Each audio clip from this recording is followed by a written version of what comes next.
What's going on, everyone? Welcome to NerdJamTV.com's weekly stream of Hunter Cormier's Nordstead Point, or as I like to call it, Hunter's Heavy Fucking Metal Fucking Fantasy. That's what I'm calling it now. Nordstead is so much fun, and I think everyone at the virtual table would agree with me when I say it's been a pleasure and an absolute blast to play this campaign. Hunter's done an amazing job of creating his own maps in Dungeon Draft. Check those guys out if you want to make some maps. And he's also done a really good job of creating a fucking riveting narrative. Yeah, I love playing Nordstead. NerdJamTV.com actually streams 3 D&D campaigns every week. You can check out our Curse of Strahd campaign every Monday night at 6:30, and we'll be wrapping up Eddie's Harrowing of Bilgewater this Wednesday night around 10 o'clock or so. All those times are, of course, Central Standard Time. Also, Eddie and Hunter have this really dope podcast, the Ad Proficiency Podcast. It's available to you on SoundCloud, iTunes, Spotify, and, of course, at NerdJamTV.com. Let them help you enhance your tabletop play with the Ad Proficiency Podcast. Just please let them. They really want to. And I'm just so fucking excited. I've been waiting all week to say, Hunter, take it away. What's up, everybody? Welcome back to Nordstead Point. We're gonna open up with a little bit of recap. We have Matt playing our Bruce Fantana. Eddie's playing Dr. Victor Mutare, and Savannah is playing Buttercup Lee. Last session,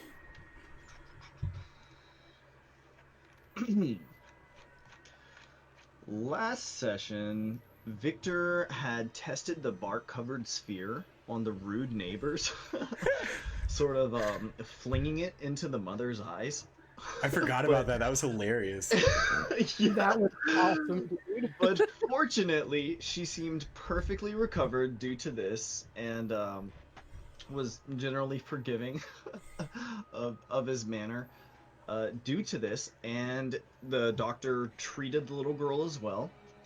And this kind of got Victor thinking. So together with Buttercup, they summon a Marrow who tears all of the bark off the sphere, revealing it to be one of the revered merfolk spheres, one of the orange ones that you guys had seen in the vision, that you hadn't understood from Ashta, but you were able to visually witness. But after tearing all the bark off the sphere, the Marrow used some of this goop to sort of wake Ashta from her coma, because she was unconscious after sort of saving this part of the Nordstead Point. And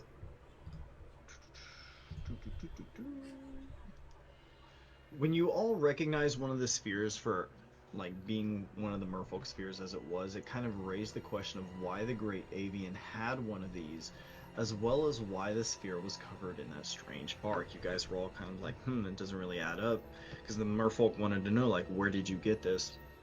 And you guys were like, it's from this giant bird. They didn't really know what you were talking about.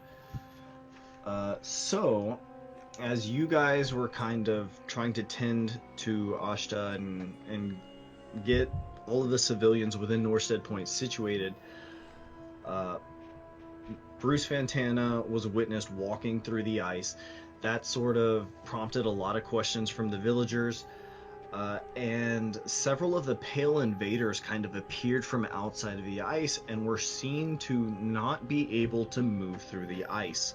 You guys went out there to confront a lot of the pale invaders, and it was revealed to the pale invaders that Victor Mutare was in possession of the orange sphere. And once they were privy to this information, a lot of the pale invaders sort of reacted rather drastically, tried to grab Bruce and pull him underwater. You guys managed to basically rid Bruce of these pale invaders, and Bruce used his sort of sphere of air ability that you had gotten from the Great Avian, and began free falling due to the way his spell worked, as Bruce kind of started to learn.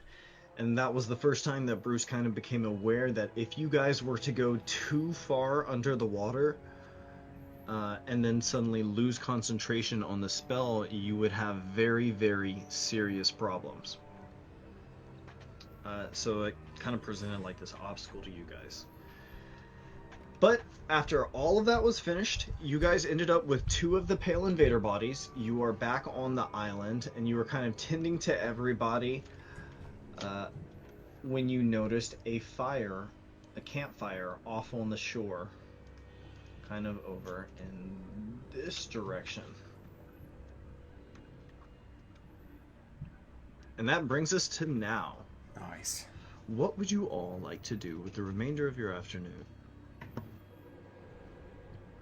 I feel it would be prudent to go check out the campfire that someone seems to have lit in the distance. Feels I agree with like that. a great idea.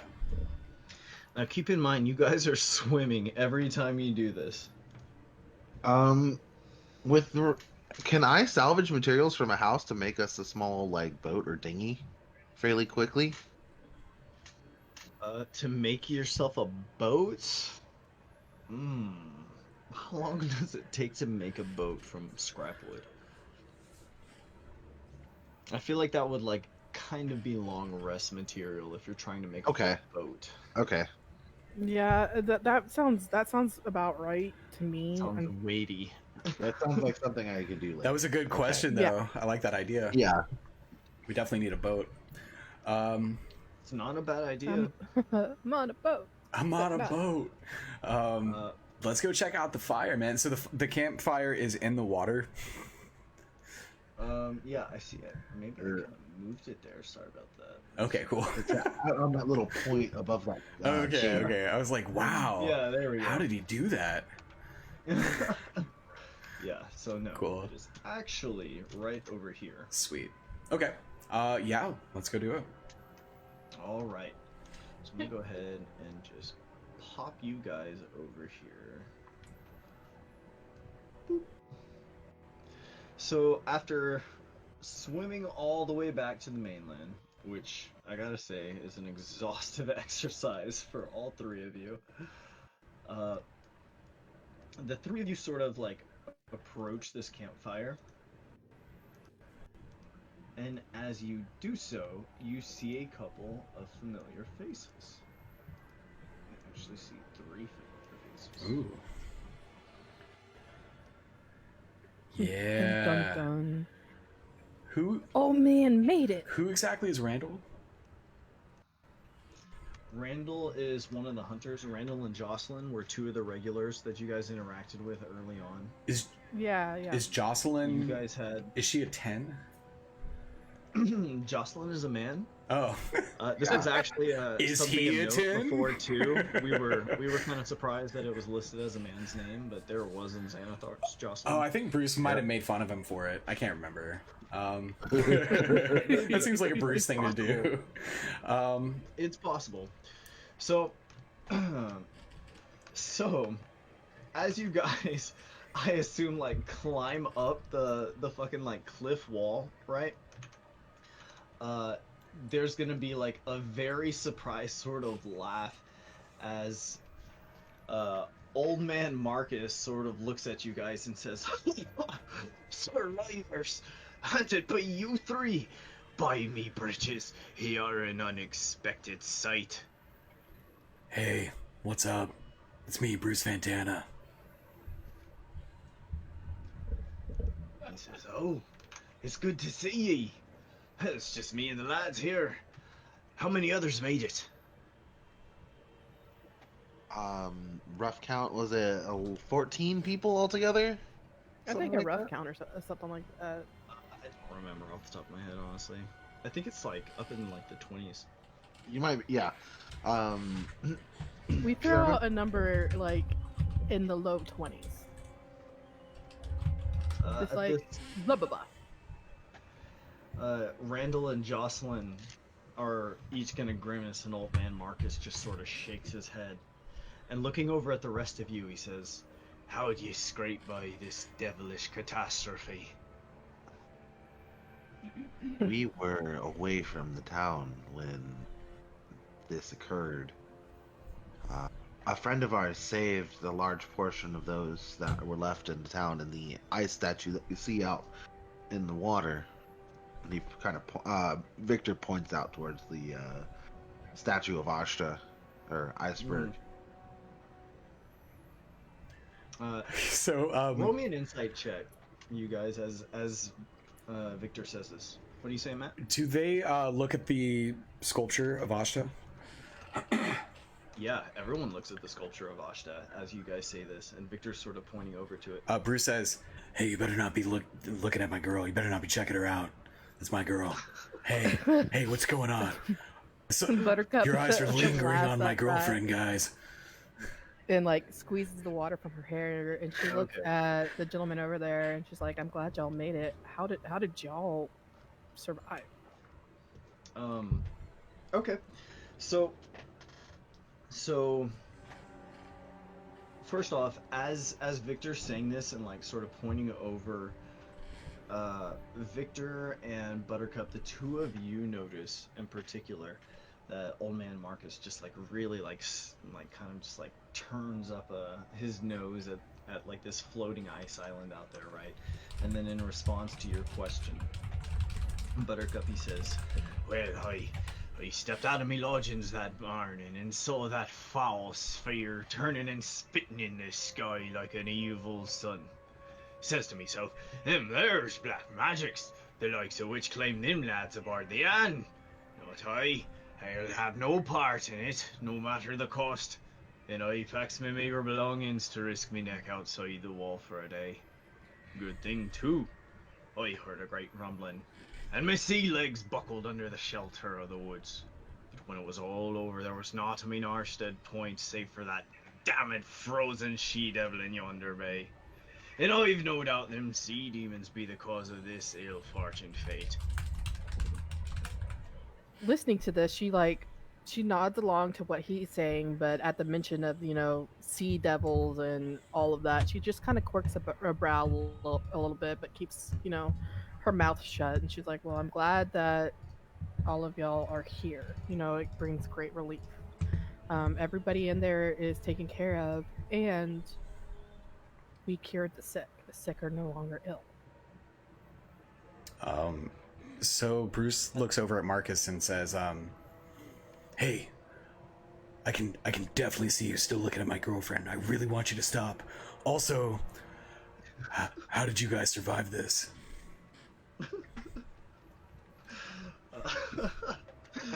Are you asking the others as well, like how they survived this? Yeah, I mean, he's definitely like eyeballing all three of them. He's not doing it to address all three of them. He's just trying to see if they're looking at his weird fish girlfriend.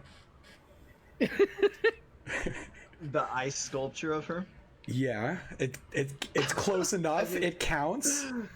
I mean, It's a thing. So Randall was out hunting and Jocelyn was out cutting wood. But yes, when you're like going on about all this girlfriend talk, old man Marcus is gonna be like, "Lad, what's all this crazy talk of girlfriends and whatnot?" You see, when a man loves a woman, sometimes they go courting, and he calls that girl his girlfriend, and yeah. You're pretty old, dude. I'm surprised I have to explain all this to you, but that's what it is. He says, "Well, lad, I might be perhaps a bit green around my gills, but if I didn't know any better, I'd say you might be enchanted by one of them sea devils." And he sort of looks to like Victor and Buttercup, and he's like, "Am I crazy?" Well, I wouldn't say enchanted would be the right word. More like infatuated. However, she does mean well, and she has done her best to protect and heal those in our village that need it. The people that survive within the statue have all met her and accepted that she has helped. Bruce gives like a little, just a quick little head nod over at Victor, acknowledging his loyalty. Roll me a persuasion check, Victor, and do it with advantage since Bruce helped you. I'm like nodding.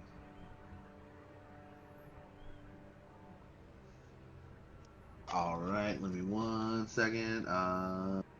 We all Boop. know how persuasive Victor is. There's the first one. Oh, but you get a second one. You're Damn. doing it with advantage. Oh yeah, that's right. Go for Never mind. I it, take it Victor. back. I take it back. I take it Well, back. for now. I take it back for now. Yay, there it Yeah, boy. thanks for giving him Okay. advantage. What a is. Right. what a good freebie. Okay. Okay. I take back the insight. Okay, Victor. You just really just reach these guys. Even old man Marcus, who like just was not gonna go out there, man. But you get to him and you're like, no, you guys, it's safe. I'm a doctor. There's people back on the island. Bruce Fantana is actually not crazy. Like, don't worry about it. And the general sense of morale among these three guys here is just gonna go like way up. They're very happy to see you guys. They're happy to know there are survivors, even though like they're still kind of in shock at like just the whole town being gone. I do kind of. I've been doing. I mentioned like I've been doing some speculation, especially with our encounters with these pale creatures. I believe that the rest of the townsfolk are safe, if not being held hostage in a sense. Buttercup nods at that, and while Victor is saying that, you know, agreeing with what he is saying, and she's all like, you know, and the great thing about it is they cannot get in to where the survivors that are around are because of that statue. Bruce's weird, you know, fish girl erected that, and they can't move past it, so the townsfolk are completely safe in there. And then Bruce goes up to Marcus and This Jocelyn's gonna kind of like hold up his hands and be like, whoa, you guys, what are you talking about? What do you mean safe, held hostage? Like you can see they're like a little bit overloaded. Bruce is gonna go over to Jocelyn and just kind of like he's like, you know, kind of like strutting, just like not like in a super intimidating way, but like kind of intimidating way, just like, you know, trucking over there. And he says, yeah, my weird fish girlfriend, her name's Ashta, and she's really cool, and she protected as much of the city as she could. And then he kind of gets right up in Jocelyn's face and says, you ever saved anyone, Jocelyn? You ever saved part of a city? You ever make an ice sculpture? I see you looking at her. Stop looking at her just because I said ice sculpture. Come on, man. Buttercup Hey. just dies at that and starts laughing. Jocelyn, roll me an intimidation check. Bruce, as you like chat on this guy for some reason. Fancy new button for intimidation. It's a 10. Yeah, okay, with a 10. Let me see. Let me just throw this out there, okay? Okay, alright. Goddamn. So, But Justin's gonna maybe like, sort of back up uh, and say like, whoa, Mr. Fantana, like, I mean no offense, sir. He's just like, I'm just a little bit confused about like the nature of the situation. And he says, I'm hoping for the best. I hope everyone's alive. I'm just... That is what I intend, is that everyone else is alive, just unreachable at the moment. At this point in time, Buttercup, you know, after she caught her breath, she gets up and she's all like, are you guys, is there any injuries? Are y'all feeling ill? Anything like that? The three of them shake their heads and they say like, oh no, thank you. Thank you very much, miss, but we're doing quite well. They're all well. None of them are injured. They're all shaken. And as far as you can tell, Buttercup, they're all in shock as well. Do they have a tent out here, or is there just a campfire? No, they were just outside of town. There's just a campfire. This is Okay. the evening after. Like, keep in mind, it's the same day. The town just got swallowed up like a few hours ago. I'm mention, I'm like, we do not have a boat, so if you would like to accompany us to the statue, we will have to swim the rest of the way. But we may, I believe there may be a way to get you into the statue, into the structure as well. Let me see. Jocelyn and Randall aren't too old. The two of them can go. Old man Marcus, however, is gonna be like, "Oh, I don't know, lad. I don't know that the old bones can make that swim. Besides, aren't you worried about sharks in that water there?" You mean old Iron Smile? No.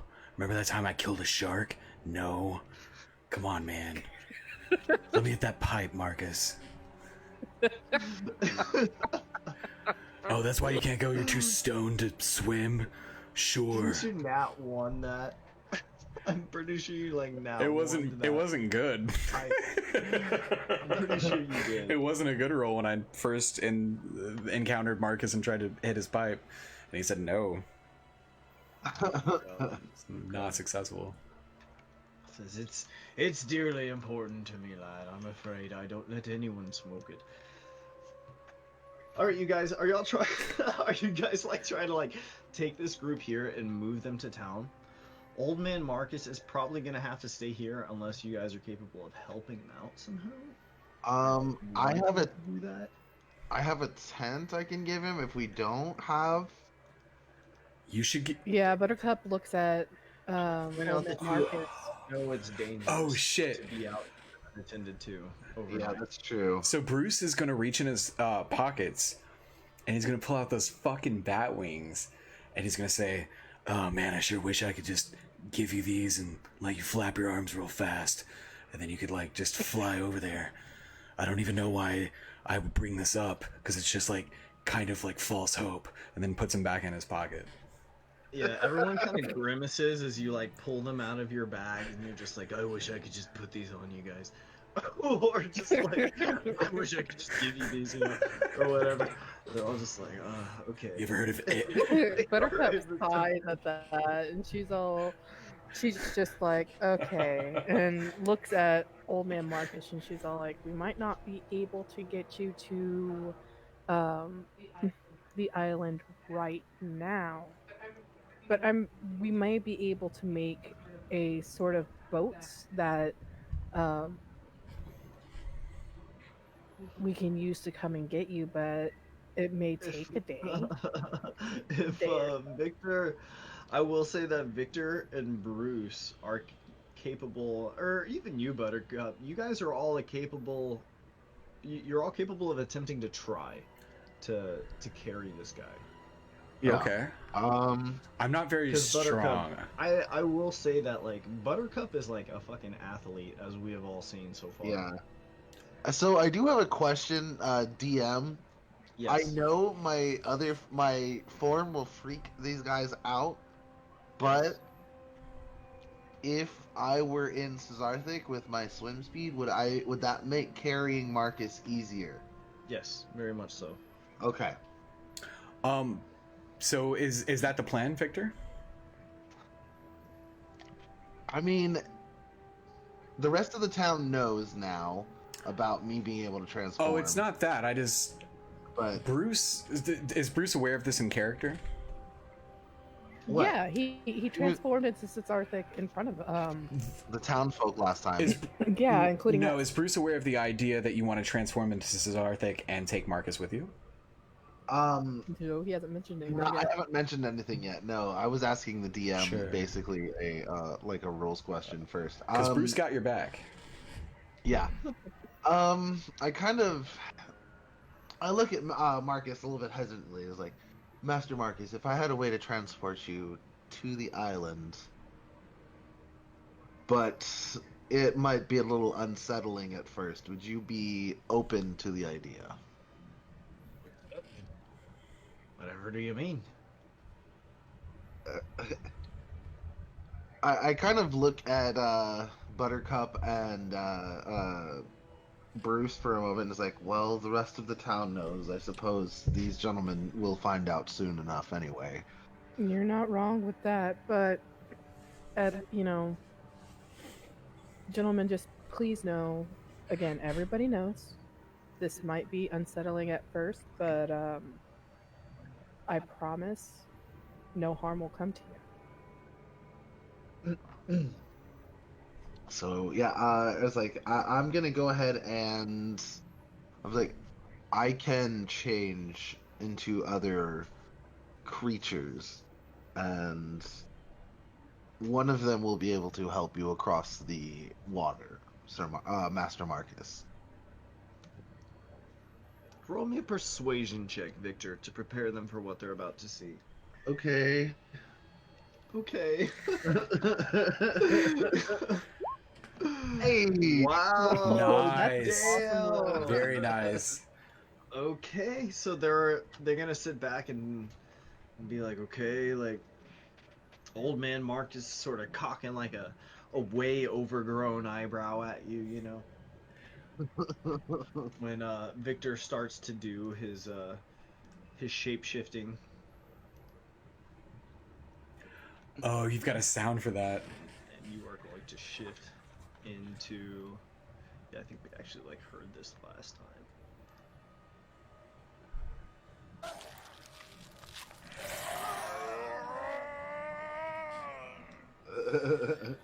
Brutal. All that good stuff. Yeah, that's so Turns middle. into Cesarthic, scares the shit out of everyone here. They're all going to sort of like, you know, like, and recoil back. That's when Not that Buttercup even a ton of room. stands up and she's like kind of moving her hands in the calming motion. She's Lighten like, the blazes, Shh, we told you it's unsettling. That's the form that Victor can use to get you to the island.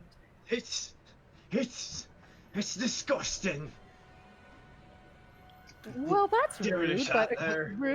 Cesarthic true. just kind of cocks his head and looks like if that terrifying face could smile, it would, and goes, "Yes." Bruce is Oh, just ready. That's Bruce. him, ain't it? Bru- That's the doctor. Bruce is gonna It is. stomp up to Marcus and look him dead in the eye and say, "Who you calling disgusting? That's my friend. You haven't even had a girlfriend, bud. Listen, if you want to stay here by yourself, stay. But you be nice to my friend, because he's trying to help save your life, you old dummy." And he just like stomps back over to his friend, Cesarthic. Oh my god. Okay. So, sort of like prepared somewhat by Cesarthic, and like extremely stunned, but like especially after having heard him speak and having had you like be like, hey, like check your shit, you know, old man. You haven't even had a The girlfriend. three of them are gonna kind of like be taken aback as they kind of take in Cesarthic, and they kind of recognize like, okay, like I guess this thing that we're looking at is the doctor, even though none of us have seen anything like this before. And Buttercup looks at them. She's like, I know this seems weird, but y'all have had a day. I bet you there's some booze on that island y'all can have. Okay. Alright, so you guys are just gonna ferry him back to that island? Yeah, Cesarthic's gonna make sure Marcus is secured, I guess, with a rope around. It's a good idea. Oh my god. Is there Okay, going to be some sure. sort of athletics roll or something to carry Marcus? Not for Cesarthic, because he actually has a swim speed. For perhaps Marcus? No, because Cool. Okay, Cesarthic cool. is carrying Marcus. Perfect. I'm gonna stay close to the top of the water, but the rope is in case the old man loses his grip. That's basically what it's coming to. Alright. So you guys all return. Everyone is super, super hyped to see these three. And very notably, especially for you, Victor, because you were paying attention in particular to this, Randall, Jocelyn, and Old Man Marcus are able to move through the wall of Awesome. ice. Okay. and they just walk inside. They're super glad. They like recognize like this chunk of town, you know. Yeah. And the townspeople are like super excited to see them. They're super excited to see this many people survived, you know. Everyone's grateful. They're all extremely confused about the ice. And Ashta's kind of just hanging out inside because it's not comfortable for her to walk around outside. Well, she can't. She can like flop and She turn. can slither, technically. Do we like, have a wash upright, basin but it's that's not big enough for her to comfortable be in in? the world. What's up? Is there a wash basin big enough for her to rest in? or a barrel. I mean, yeah, there was a barrel, but it got smashed. You can like get a water barrel from one of these other houses. How did that happen? Who smashed it? Oh no! Bruce However, did that happen? I'm pretty sure I critted, but I destroyed the barrel. You did something. Man. No, You I went out of your definitely, way to blow it up. yeah, I was just, there was a marrow that came out of it, and I was like, oh, and I just like kicked the barrel of water, but I like critted and destroyed not just the door, but the barrel. This poor house.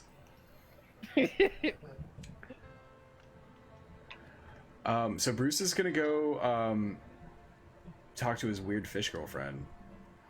I mean, we gotta do this at some point. So Bruce is gonna. It takes like 10 minutes, right? Like Bruce is going to cast All right, comprehend so, languages. Bruce. Oh God. Okay. You can do it. Okay. All right. So, Bruce, as you return to Ashta, she is actually quite eager to see you.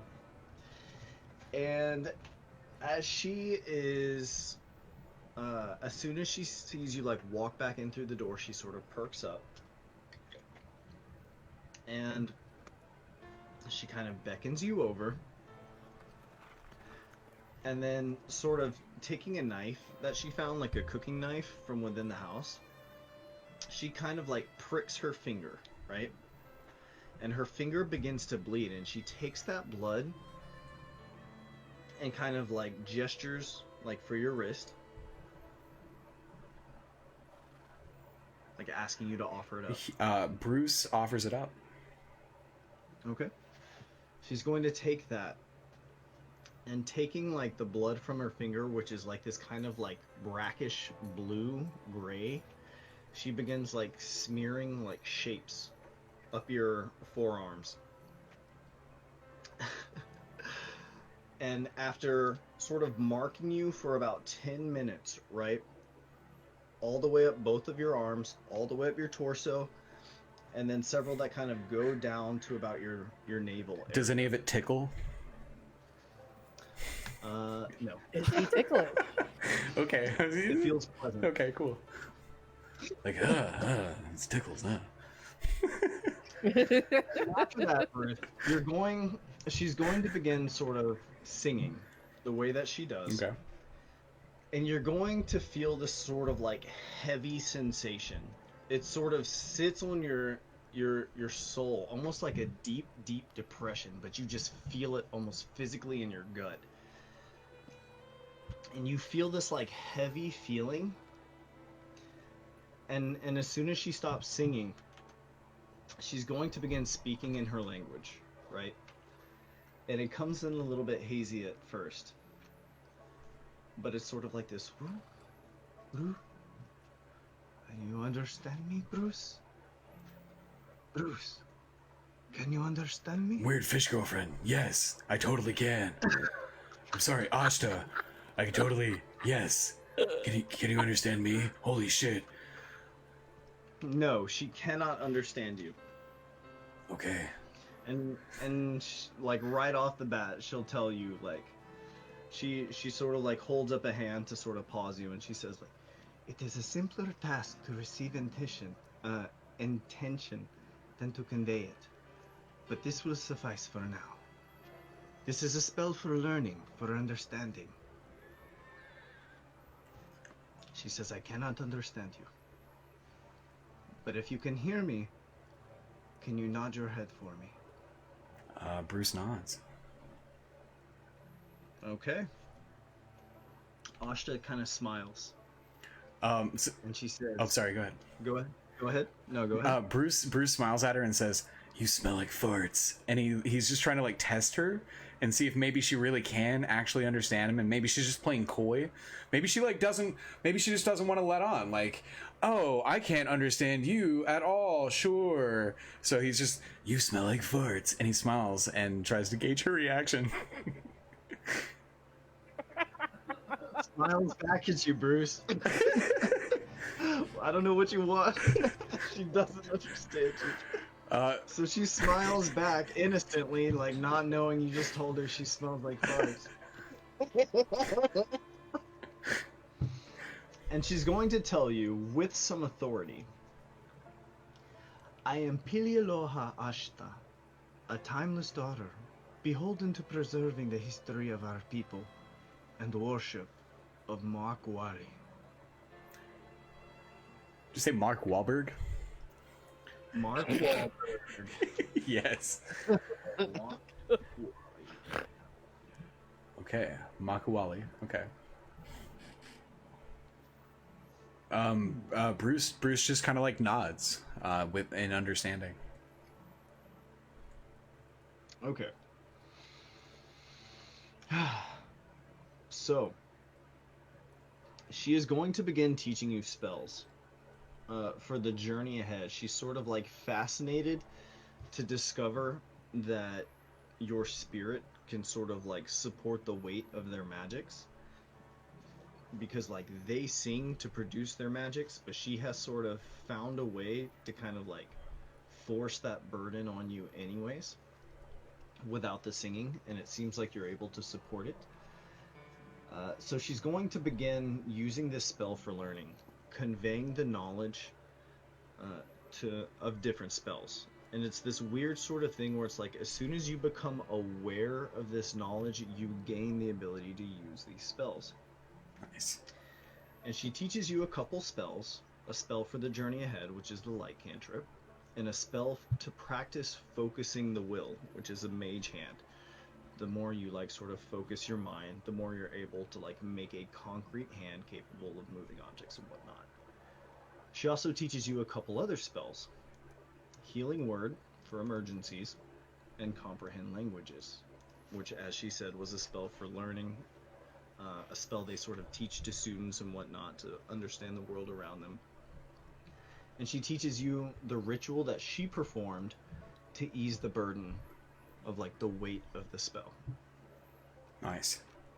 So this being the case, you have essentially like gained your level 1 in Bardic Inspiration. Your flexes now inspire people, if you like. Fuck yeah. Fuck yeah, they do. Is there anything else you'd like to do with this interaction with Ashta here, who you can now speak with?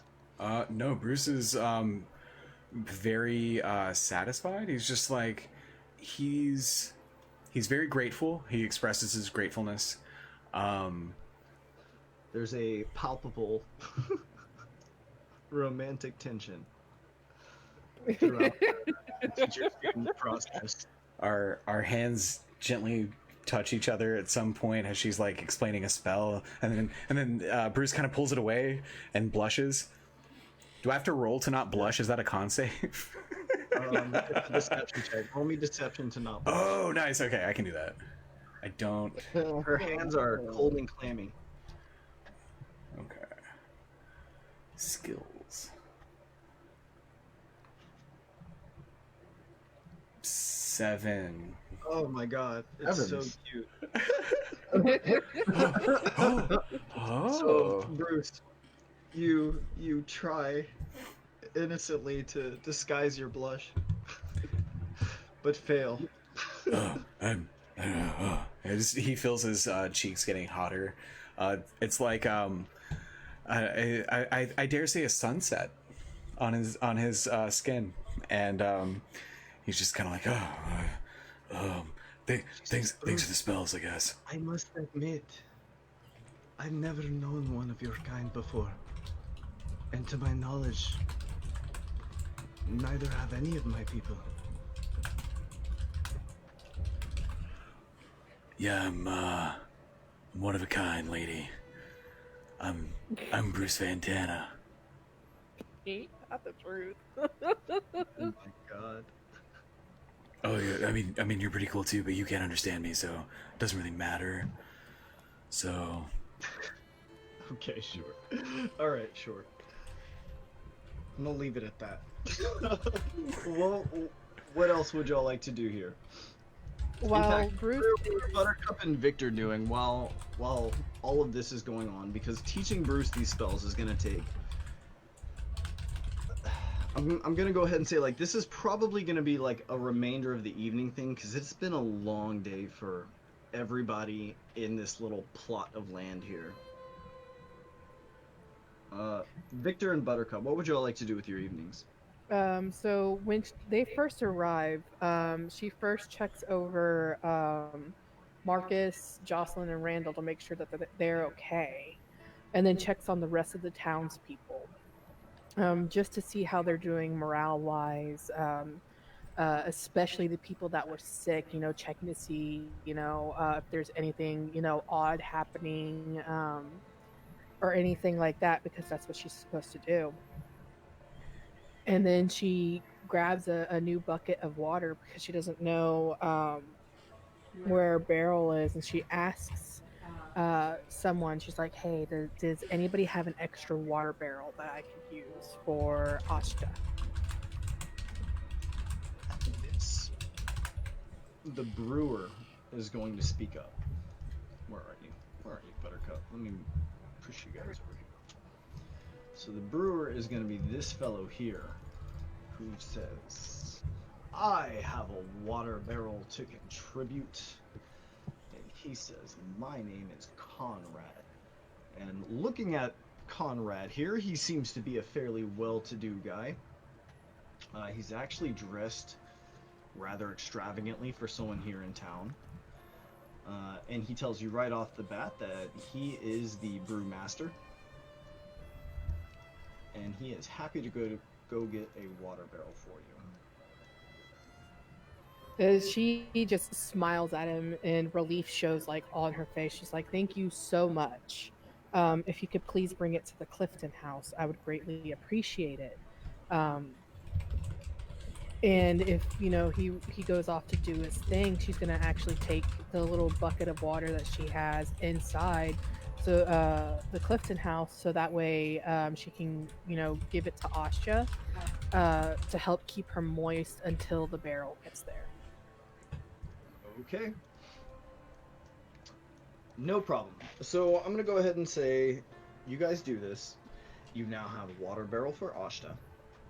You are able to give her as much water as you like. Is there anything else you guys would like to do for the remainder of the evening? Bruce is going to walk up to Buttercup after all of this and say, "Hey Buttercup, I haven't known you for a long time, but thanks for giving my weird fish girlfriend a house. I really appreciate that, and you're all right, Buttercup." Well, thank you. She she kind of questions as she giggles to herself. So I would assume, Victor, are you making a boat tonight? Are we Yes, long I'm resting? gonna start working. Yes, I'm gonna start Cool. working on making a boat tonight. Could I conceivably in my downtime use my tinkerer's tools for something? Of course. What would you like to I want to make sunglasses. Sunglasses?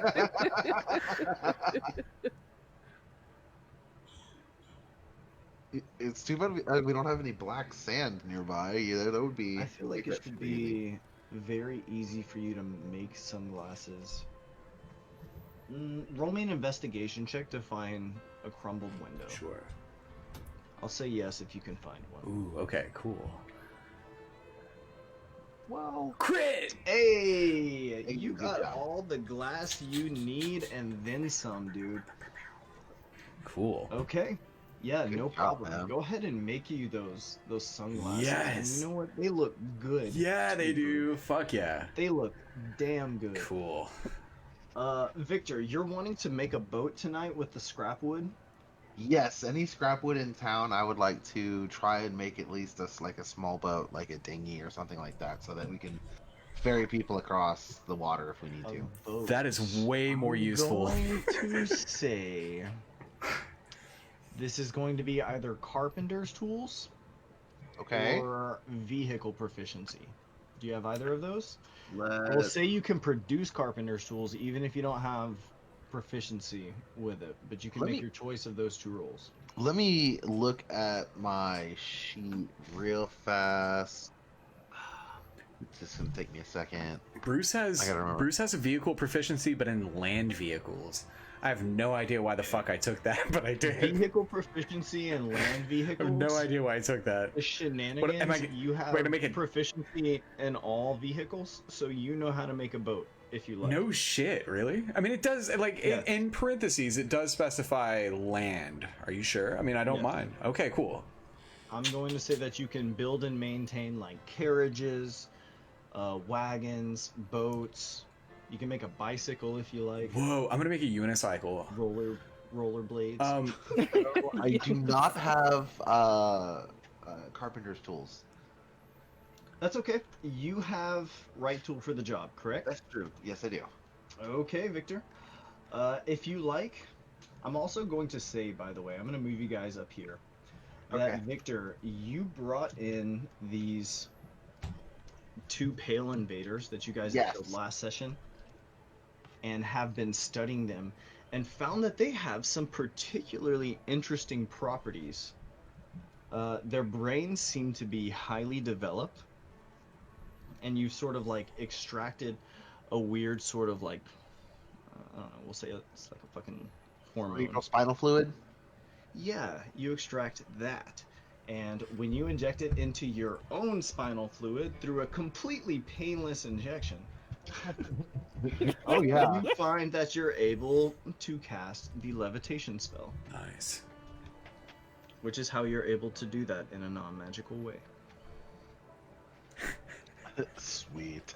So that aside, I'm sorry, you were trying to create a boat, yes? Yes. Yes. All right. Go ahead and roll me a check that's going to be either a strength check for carpenter's tools or Bruce, if you want to help him build a... Well, you're actually learning. You And might be able to help him tomorrow. I'm making sunglasses too, which is You're making sunglasses too. obviously Okay, the yeah. best way to spend my time instead of making a boat. So, Victor, you don't know it yet, but Bruce actually knows how to make a boat. Go ahead and roll me a strength check or your choice of knowledge or wisdom check. Okay. If you don't have proficiency in any of these things. Intelligence or wisdom? Intelligence, wisdom, or strength checks. Okay. All Yeah, just let me do flat- that. Flat skill checks.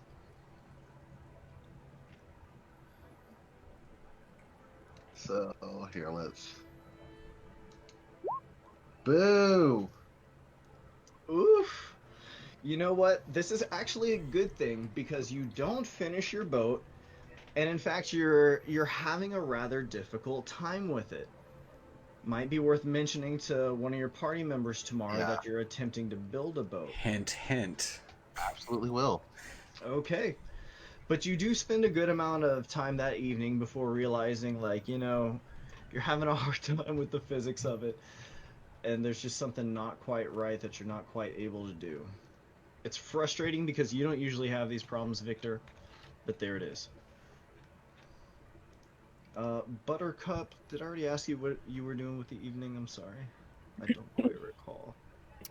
She just at first she made sure everybody was okay, and then what she's gonna do is spend the remainder of the evening like making salves and poultices and healing stuff for the townsfolk, like just in case, because she's a little paranoid right now. Okay. Word. Do I need to roll medicine for that? You know what? You don't, because the thing is, as you walk around town and you're checking everyone out, these are all people that you gave the orange salve to, and they're all in like exemplary health. Exemplary. Perfect. It's phenomenal. She works on it. She works on all that stuff until she literally passes out at the table. Oh my gosh. Okay. Which table? You do note that it's unusual that these people are in such fantastic health because they were not nearly in this good a shape a few days ago. True, Like, and their she's gonna teeth bring got it up whiter, with their hair got shinier, their faces aged, or rather, like De-aged. aged down. So that opposite, way, youthened. I don't know what the word is. They're suddenly going through puberty again. It's crazy. Reverse puberty back to like their 20s. Not again. Is Bruce around Buttercup? Sure. yeah. I mean, I'm you guys still- are gonna be in the Clifton house, I assume. Bruce is. Yeah. So Bruce is gonna do two things. Everyone's gonna sleep Bruce is gonna take. outside. I Bruce guess. is gonna take a blanket, and he's just gonna kind of drape it over Buttercup, as asleep, I guess, working at the table. Yeah, her head just went bonk. Would it be possible for him to cast Identify on the necklace? On the necklace. Yeah.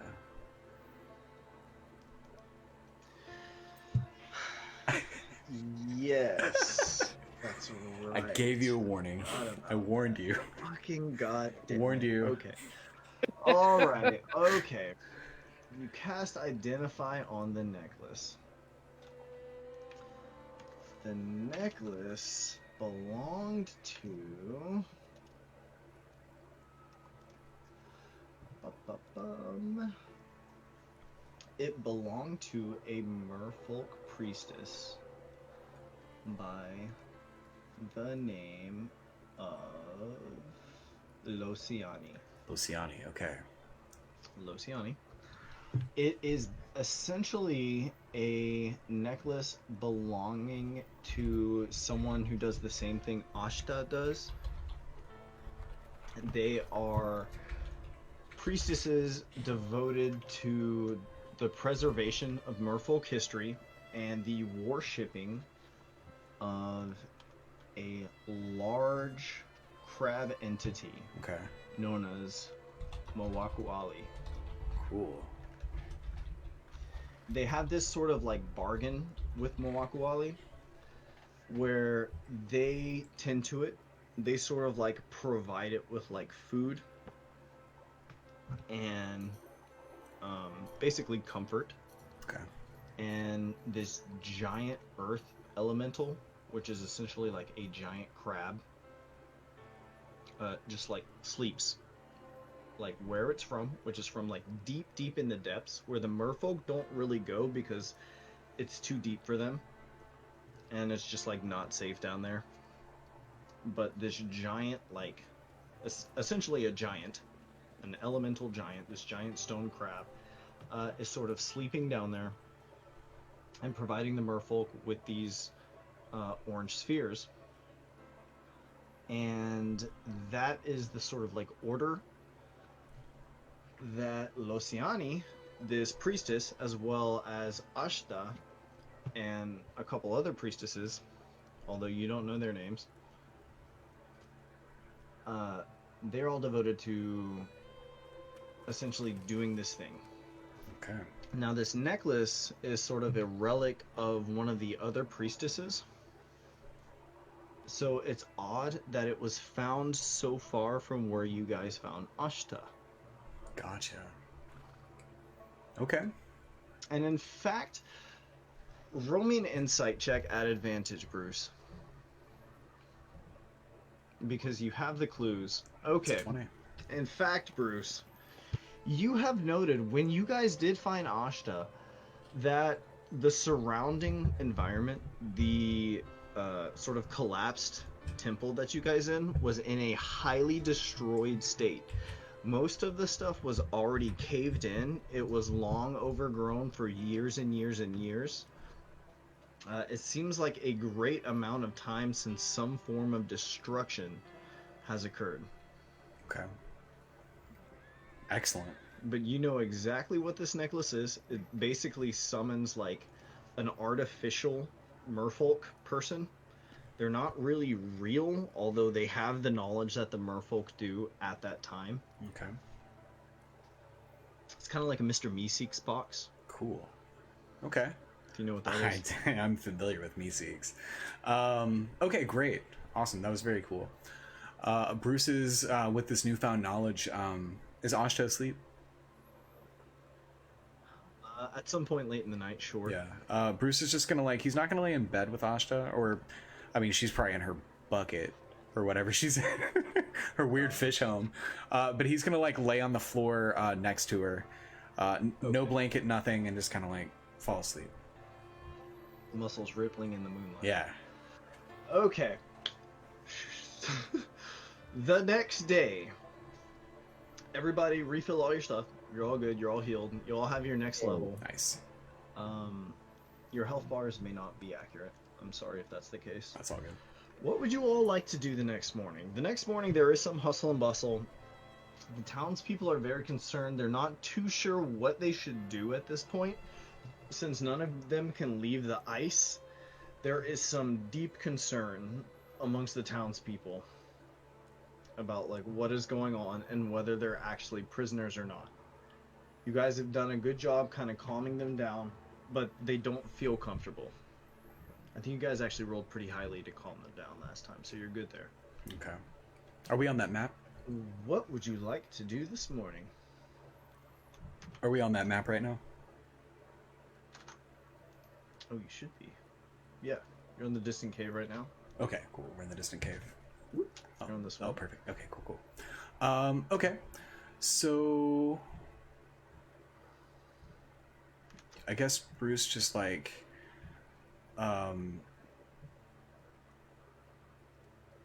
guess Bruce just looks at well, first Bruce is going to tell his party what the necklace is all about.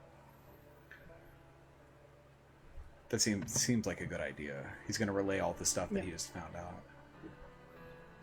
Interesting. Is there any way I can study the necklace a little bit more too?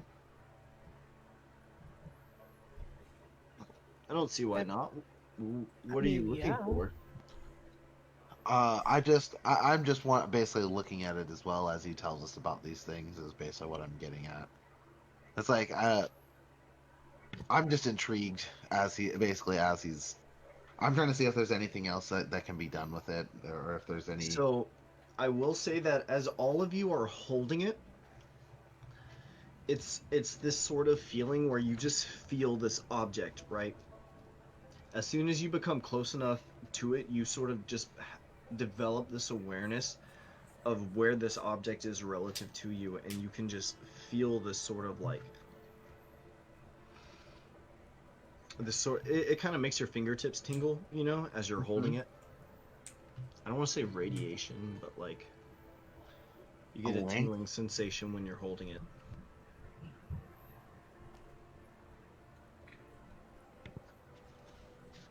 But yes, you all become aware that this is obviously a magical item. You have no scientific explanation for it, Victor, nor do you, Buttercup, and you're pretty experienced in this sort of thing. Buttercup takes all that information in, and she's like, well, we gotta find that priestess then. This belongs to her. We gotta get it back. Bruce looks over at Buttercup and he's very somber and says, I don't think she made it. Bruce is right about that. Buttercup just gets this really sad and look on her face, and kind of she puts the necklace back on, and she just kind of worries her thumb over it, because that's just, for her, that's heartbreaking, because these are an entire race of people. Roll me an insight check, Buttercup. Nice. Ooh, Savannah always brings the dice, man. I love it. Damn, Savannah. Okay, Jesus, right? So Buttercup, here's the thing. You're a healer, but you're not a gentle healer. You're a get shit done kind of healer. It's true that she may not have made it, right? She might not have made it with all of her parts. But from what you've seen, this goop seems to just instantly heal everything completely. You have 2 uses of it left. Ooh. It's possible, however unlikely, that you might be able to find enough parts of someone to put them back together. Ooh. Okay. Because like she keeps that information like to herself because she feels like the only people she can tell that to is her party. But there's too many people around to physically say that out loud. It's just the Cliftons, though. They've seen a lot of weird shit. Yeah. They've seen a lot. They've seen Cesarthic. Yeah, they have. Yeah. One of them was a weird, sick girl. I don't know.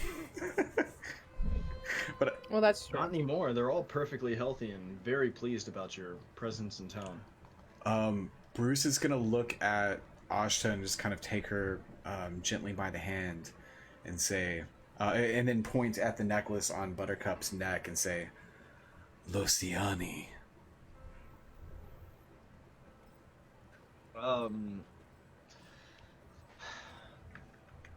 Buttercup, help me out real quick. Or Yeah. Samantha, rather. I know that the marrow has been in front of Ashta while she was awake. Have you guys used the pendant in front of Ashta? Ooh. Yes. You have? Okay. Yeah. The first time when she first came back, she saw the marrow then, and then she was still in her She coma. was asleep, yeah. So no, that she was asleep. So no, she hasn't really seen it in action. Yeah, I think the marrow woke her up from the coma, right? He did because he shoved like his finger with the orange goop like pretty much in her mouth. Mhm. Like, Mhm. here, eat it. Okay, that's what I thought. Okay. So, as you like sort of point to this pendant and you say Losiani, Ashta's eyes are going to widen and she's going to like sort of like rush over it. This is the next morning, Bruce. And she's going to like speak in her language and exclaim like very excitedly as she like holds up you know, she sort of like grasps at the pendant. She's not trying to like pull it off you or anything, but she's just like examining it very excitedly. Well, Buttercup, first off, she moves over next to Asha so Asha can see it. And she is, you know, she still feels sorrow about the possibility of Losiani not being around. But she also has the hope that maybe something can be done. Okay. So she actually goes up to Asha and make sure that she has some fish and stuff too, and that everybody in the house has eaten, and just sits next to her and takes the necklace off so Asha can take a look at it and turn it over and examine it as much as she wants. She examines the necklace. She's extremely excited. She's sort of questioning you guys about it. It's not hard to tell she wants to know where you found it. She thinks you've had some sort of contact with the owner.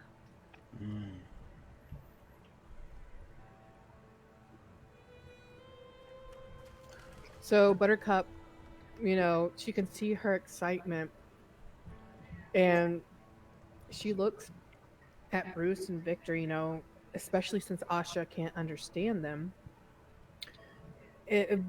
But she remembers the pond that she was kind of in the distant cave, and she tries to gesture that she found it where they originally were at, where Asha first was taken to. Distant cave beneath? Yeah. Okay. So Asha's familiar with that location, and as you're sort of gesturing downward. By the way, Bruce, since you can cast Comprehend Languages as a ritual, you can do that whenever you like, whenever you can burn 10 minutes. Okay. Good to know. Just putting that out there. But as you gesture to like the area beneath, she seems very like sort of confused by this because again, there's nothing down there. It's just a destroyed like it's a cave basically. It doesn't even resemble anything, you know. Even though you guys know that there is like an inscription on one of the walls that seems to be still existing from some prior time.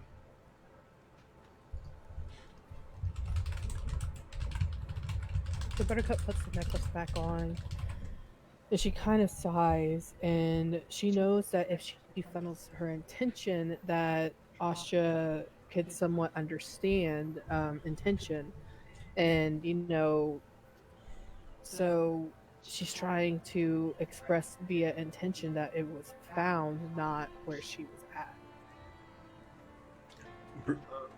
Bruce is gonna. You're trying to convey that the necklace was found in the cave beneath, is that right? Yeah. Yeah, not where Asha woke up. Yes, and that's what I'm saying. She's confused about that because you guys have brought her in the cave beneath town before, right? Yeah. Yes. And she's saying like as far as she knows, like there's nothing down there but like that ruined cave. Yeah. Bruce is going to.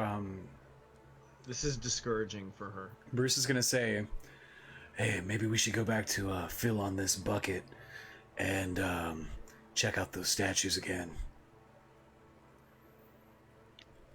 Buttercup agrees. Someone can accompany us as well. Let's bring Marcus with us too. I don't like that guy. I don't trust him. Plus, he's got the good herb. So what are we doing? What would you guys like to do? It's morning. We've all kind of been chilling here. What would y'all like to do with your day?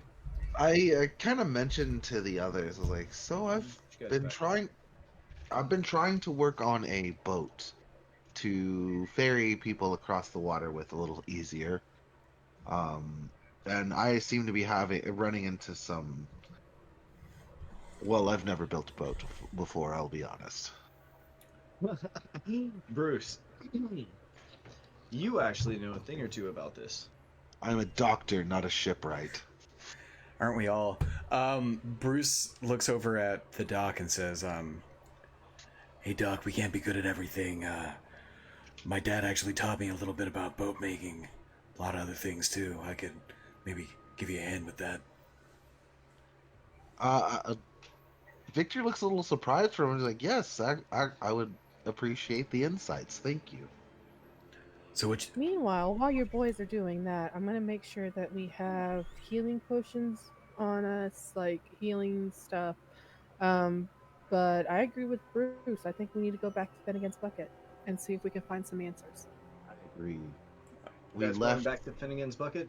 Yes. Keep in mind, I'm going to throw this out here. Your other options right now are you could try to climb Norstead Point, but you guys have not yet crafted climbing gear.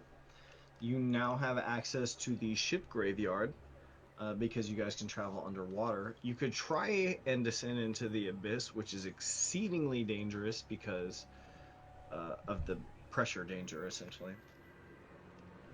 You could go back to Finnegan's Bucket, and there's the as of yet unexplored flooded cave to the southwest. Cool. Let's go to Finnegan's Bucket and let's go. But we'll go back to the statues. But there's also some creatures that we need to finish in there. Feel on this We need to bucket. eradicate- All right. That might be a good point for us to take a really quick break. We've got Leger in chat. Say hi to Leger, everyone. Hey, buddy, what's how up, you doing, Jay? Steve? Long time no see. Absolutely. Thanks for tuning in, man. Yeah, we've got a lot of random views tonight. Thank you so much for tuning in, guys. We really do appreciate it. Are you guys cool with taking a really quick break? Yeah. Yeah, definitely. Well, it'd be really awkward if you were all like, "No, dude." I'd be like, "Okay, Yeah. I want to keep that's playing. fine too." All right, guys. Just don't go anywhere, please. I mean, that's kind of a demand. Please don't go anywhere. We'd really love for you to stick around. We'll be gone for a couple of minutes. Hey, guess what? We'll be right back. It'll be like nothing ever happened. Stay tuned, guys. We love you. Thanks for tuning in. Thank you.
What's going on, everyone? Welcome back to Nordstead Point. Thank you so much, Leger, Devin, Finkel, Vivid. Thank you so much for tuning in. We really appreciate it. Oh, that's me. Oh, hi, Savannah. Thanks for tuning in. Hello. Thanks for tuning in, Savannah. We really appreciate it. But no, this has been a lot of fun so far, and let's just jump right back into it. Right. Welcome everybody back in. You guys are swinging by Finnegan's Bucket. Let me go ahead and move you over here.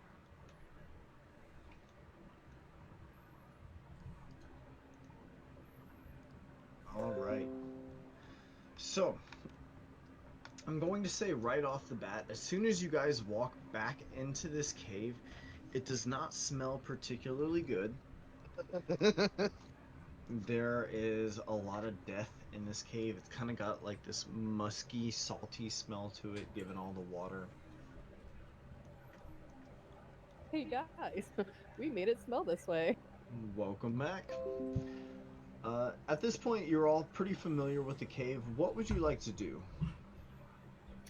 Well, I say we just skip on past all the things that we have already murdered and make our way down to the next level.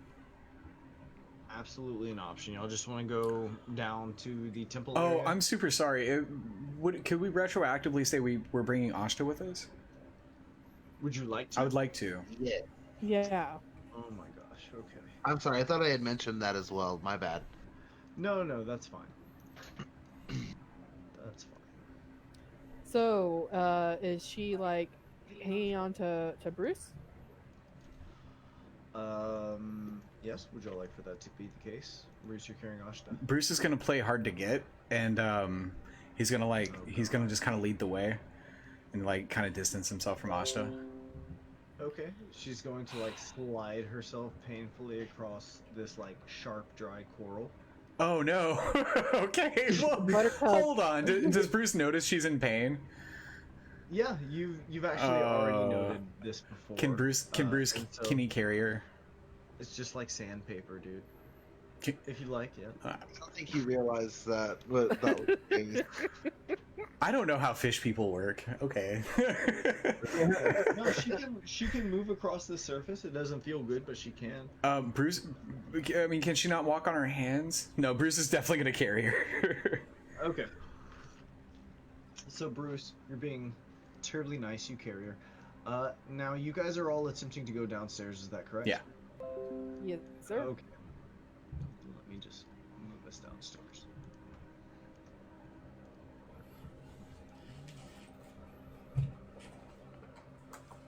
Okay. So we're gonna move down to the temple. So we move back down to the temple area. You guys have all been down here before. You have no problems getting down here. Braxis, it's not you. We're gonna Yeah. Go ahead and throw Victor back in there. Boop. Welcome back, everybody.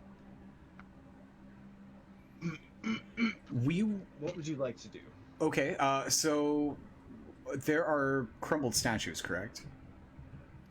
Yes, crumbled statues. Pieces around?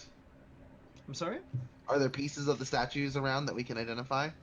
There are absolutely pieces of the statue around. You can try and identify. Go ahead and investigate them, everybody. Yeah.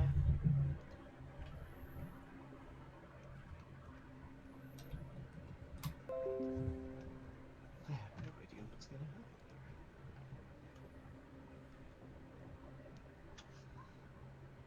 That's a 4. 23. Nice. Holy shit. Leave it to the doctor. Okay. Well, okay. Good job, everybody. Victor's gonna get I'm him still a finding it. Victor's gonna get a weird fish Holy girlfriend in a shit. minute. There you go. And 19. This is unexpected. Okay, you guys find enough of the pieces to put together one more. Let me go ahead and just throw this art on there. You're gonna see a giant lady. Give me 1 second. Nice. A giant lady.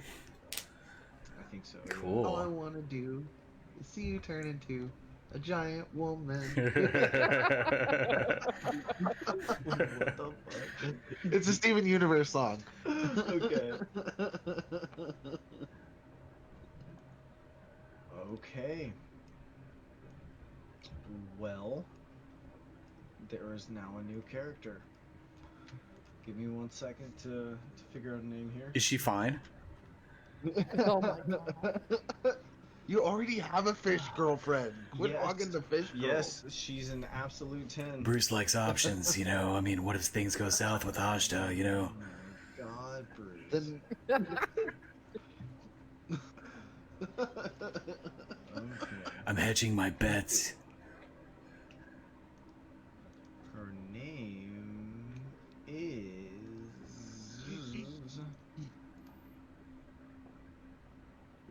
Wyola. Wyola. Viola. Okay. Huh, interesting. Wyola. So it's like Viola with a W, I guess. Okay. Okay. Interesting. Let me just throw that down for you guys. That was DM improving at its finest, by the way. Excellent. That's Right? no, that I mean that I looked it up. It was just a name, Nice. a name on a website. And I was like, that's interesting looking. So there you go. This priestess Wyola is going to sort of like awaken and drop to the ground, like sort of like gasping as you guys kind of smear this like orange goop on her and like kind of assemble the pieces back as you're sort of like sealing them with this goop, you know. You like Yeah. hold an arm against her shoulder and just taking a finger sort of like smudge around the seal, which just closes as you know you run your finger along it. And you sort of reconstruct and then depetrify this priestess here, who falls to the ground sort of coughing, and she is going to sort of sit up in shock, seeing the state of the area around her, and she is going to seem sort of like in great sorrow and horror, seeing you all standing around her, seeing the lack of water around her. Bruce is gonna sing the song. Buttercup is going to like find some like part of her clothes that doesn't mean a lot and like rip it apart to see if she can find some way of getting some moisture to her. Okay. So the thing is with this salve, she is perfectly moisturized. She is in perfect pristine health. Nice. You don't even have to worry about a Buttercup. You can tell from a glance she's doing a-okay. Awesome. She is, however, in shock, and she's very surprised to see all of you. She sees Ashta being held by Bruce, who's sort of like trying to offer some comfort to Wyola.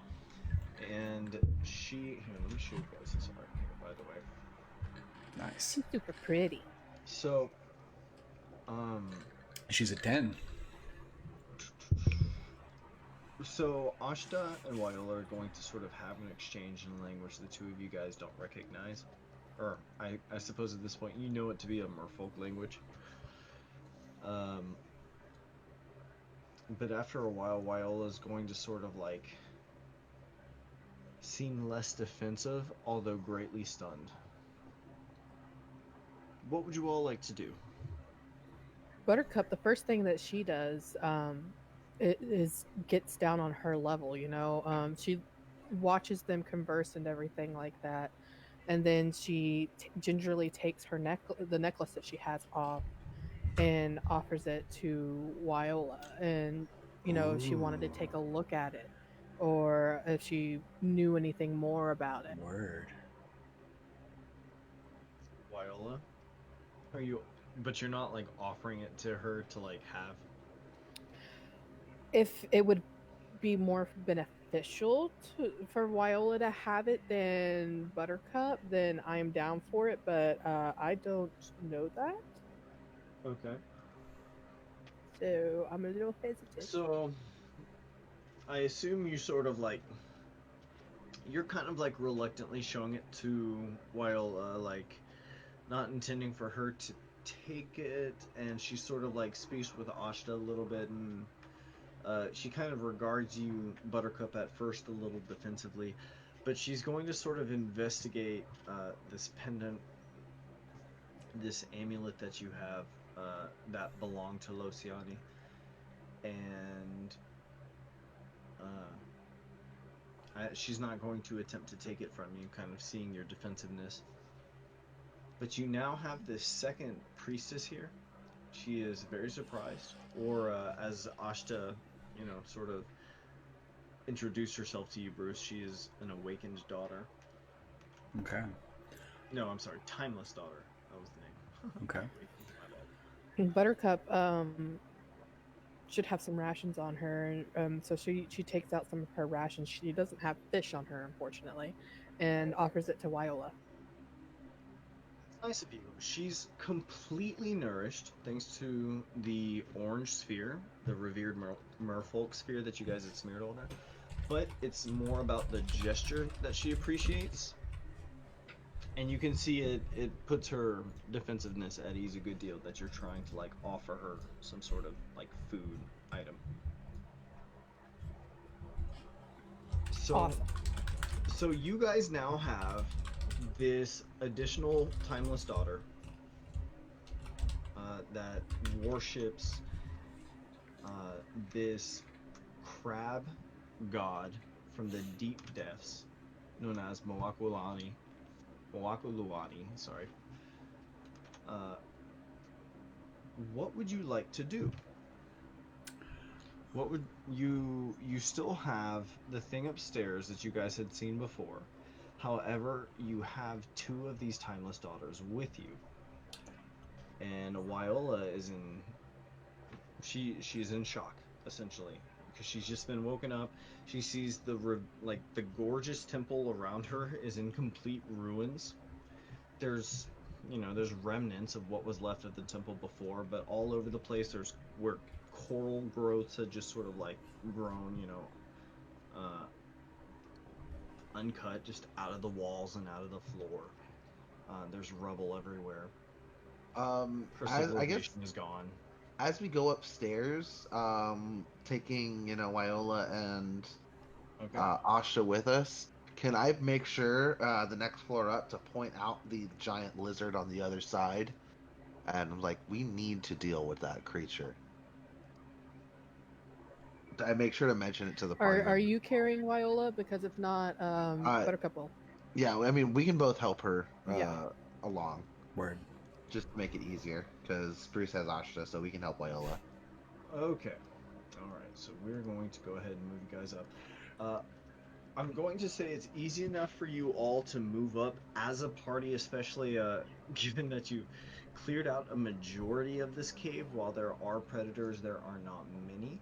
You're able to move fairly easily through here. What are you trying to do with Viola? Are you bringing her back to town? What's your intention? What's your next step, I suppose, is what I'm asking.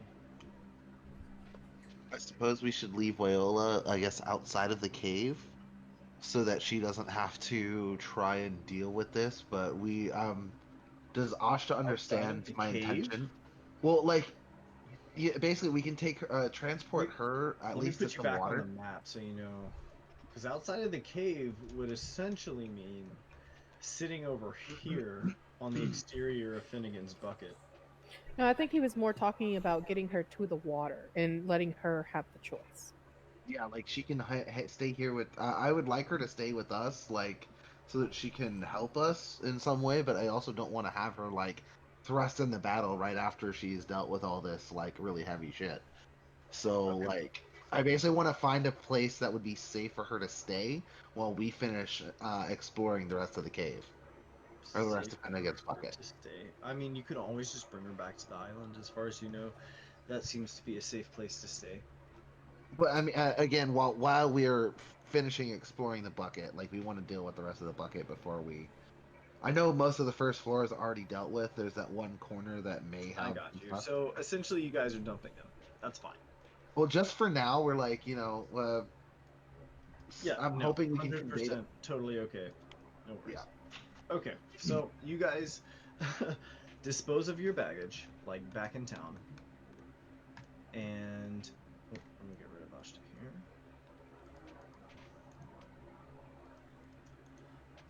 Ashta and Viola are going to catch up back in the distant cave. They have a lot to talk about.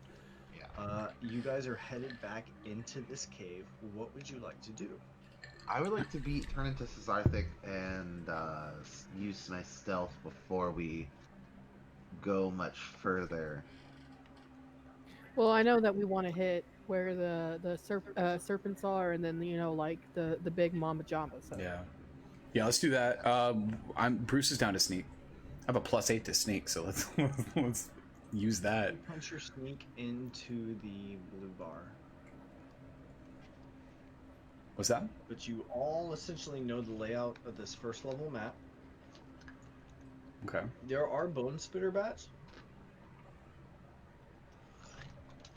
You do hear some noise as they sort of like skitter away from you guys as you move through the cave. Our reputation well, precedes yeah, us. because we off the rest of their family. Yeah, they're gonna stay the fuck away for sure. There's like dead bats on the floor everywhere. One of them's like, "You fuck with them." No, you fuck with them. Oh. Dead worms on the ceiling. Yeah. Can I'm trying to carefully moving forward. Can I use my perception to keep an eye out as we're moving along? So like, Yeah, absolutely. just sneaking hard. I'm gonna say that you guys make it to the second floor uninhibited. Cool. Okay, going through this way and then all the way over here. There's nothing up here that we run into. No, sir. No problem. Okay. You do see signs of life ahead. You do Yeah. see like on the floor. You notice like there are sort of like where the stones are sort of like rubbed smooth and such. Okay. Cool. Especially near this hole, it's not quite as coarse. Yeah. Looks like something large and heavy has moved through. Let me go ahead and bump you guys down. Perhaps a giant worm, you say? Dun, dun, dun. No, I'm not saying that. it's the slithery like sea serpent, like mother thing. It's an alien, whatever. Alright, sorry guys. Just move you guys over to this next map. Your tokens will need to be updated just a little bit. Sorry about the inconvenience of that. No, you're good. That's no big deal. I'm talking in chat while we're doing this. It's all good. Saying hi. Okay. Hello, everyone. Hi, Alright, guys. So you're up here in the upper left-hand corner. Yes.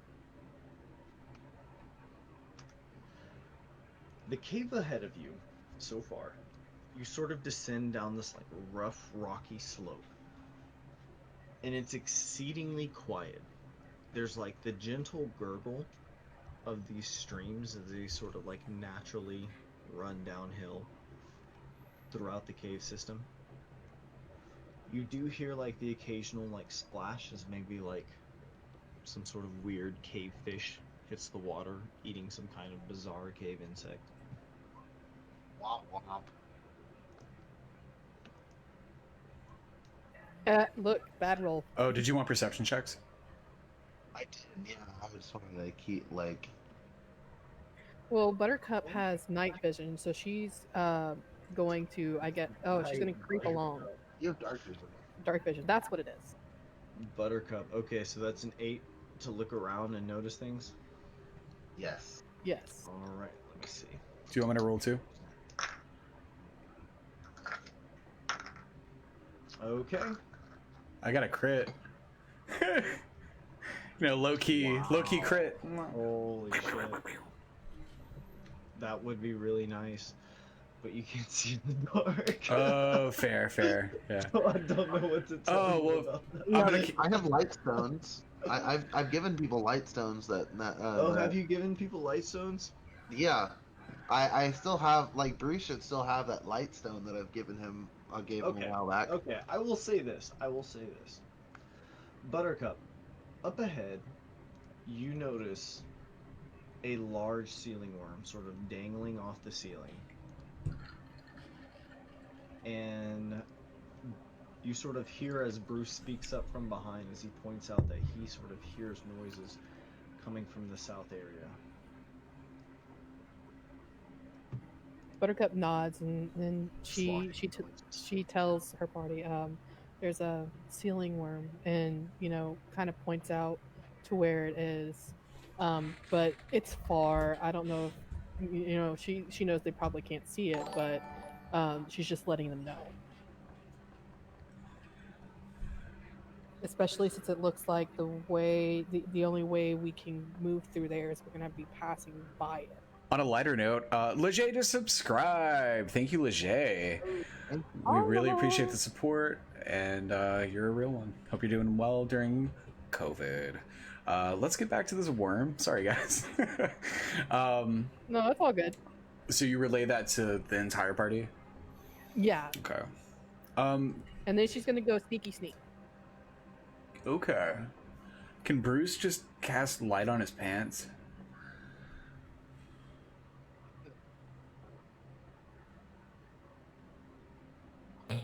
Light on his pants. That's all he has. He doesn't have a sweatband. He's not wearing his sunglasses. So he literally is just. I wear my sunglasses at night. He's just wearing pants. That's all he has. Or can I see using? How far does that cause you to cast light? A ways. I mean, how effective is the light stone from Cesarthic? Would one be more effective than the other? And clearly, there's like the stealth risk.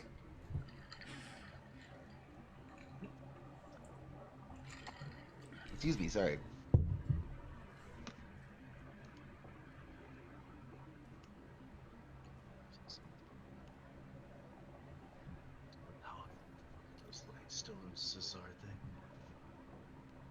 Oh, sorry, let me blah blah blah blah. Magical tinkering. Bright light in a 5-foot radius, dim light for an additional 5 feet. Oh. Yours is better, Bruce. I believe yours is 10 and 10.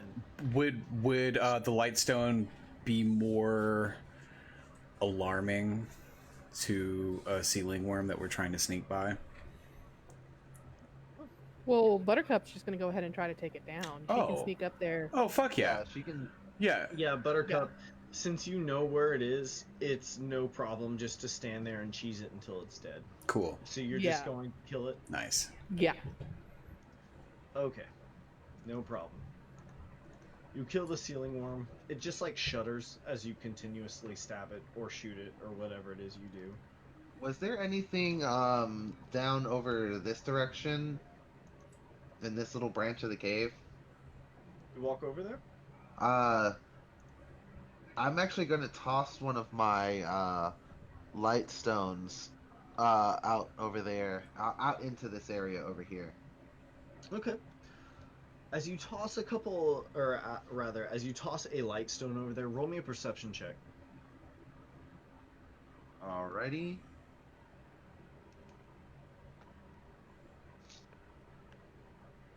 Ooh, okay.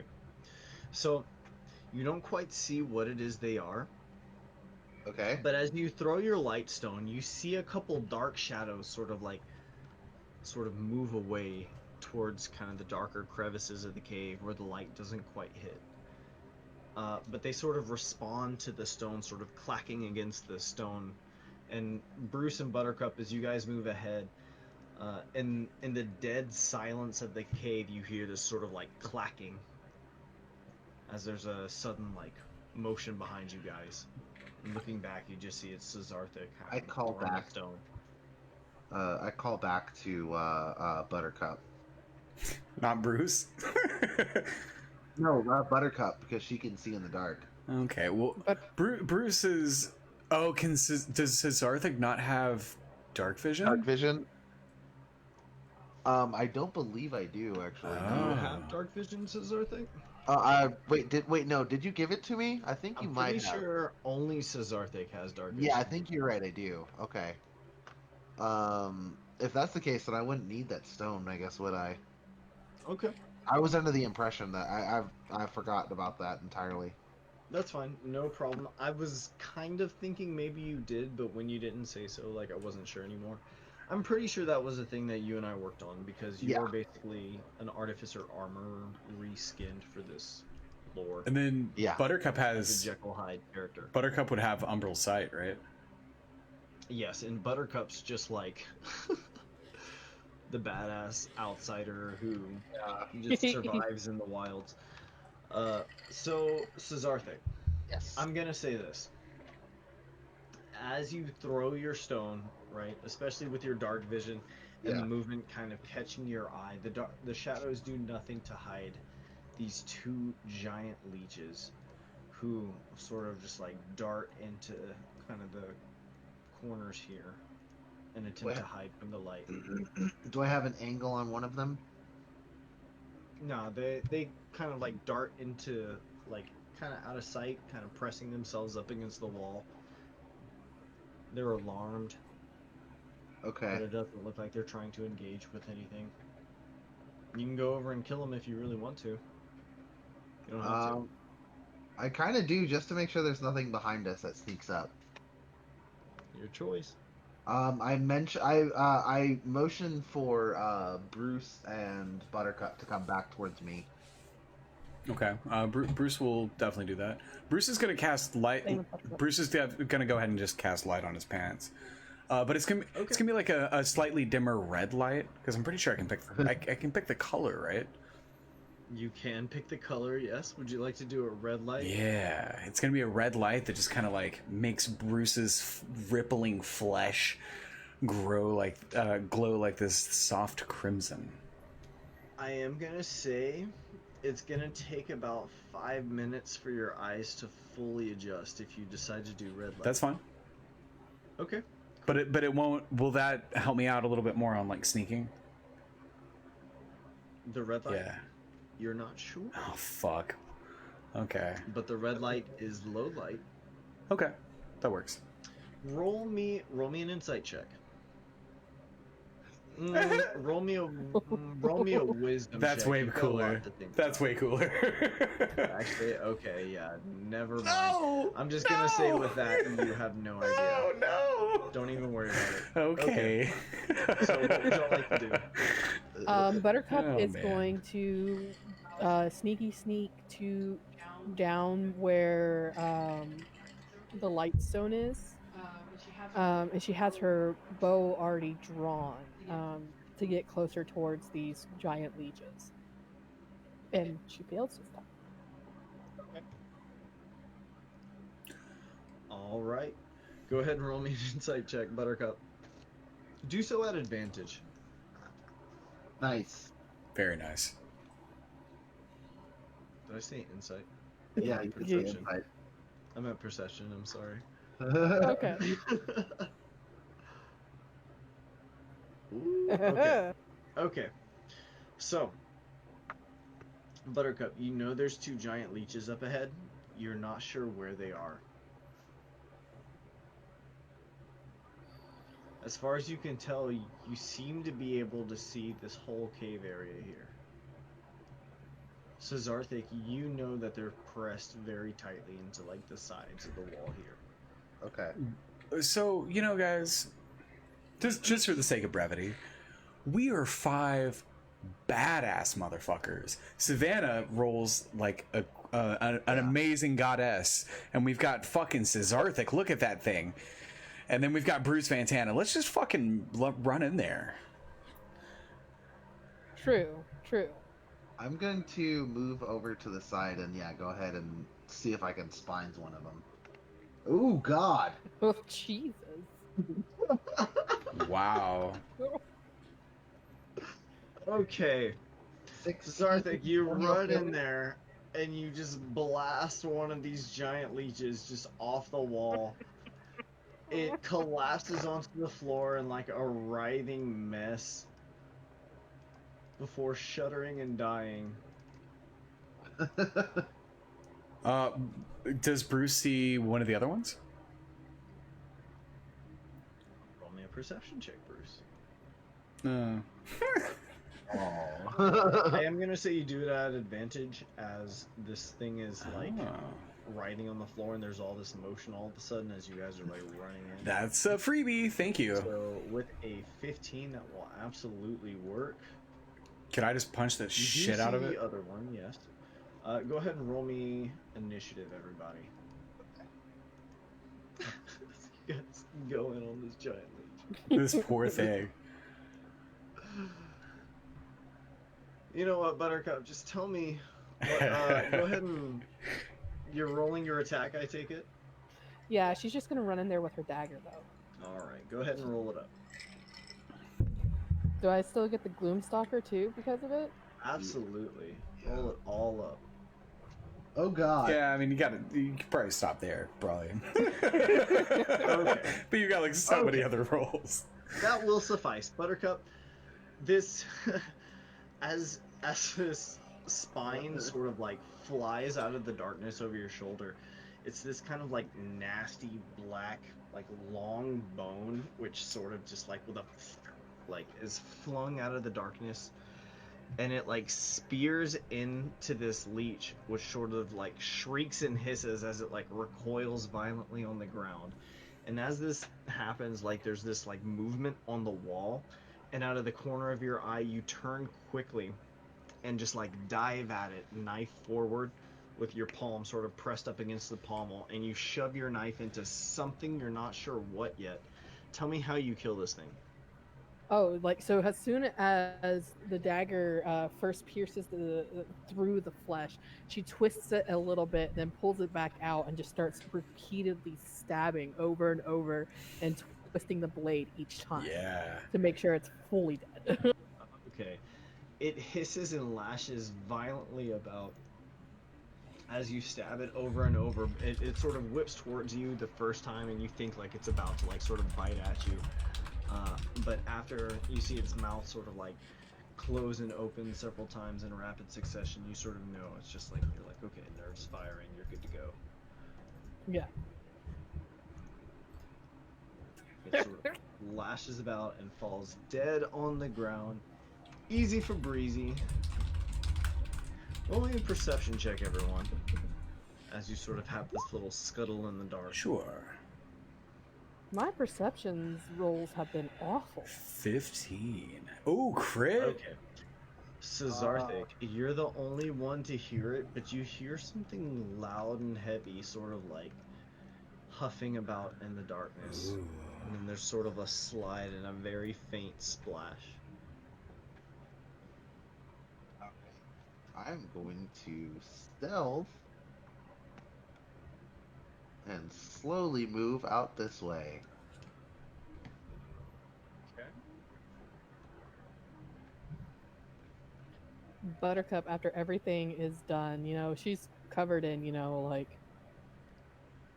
leech goop, but you know, she kind of like wipes her dagger off and clears anything off of her face, and then just follows after Cesarthic quietly. Bruce will also sneak out there. Wow. There you go. So many crits tonight.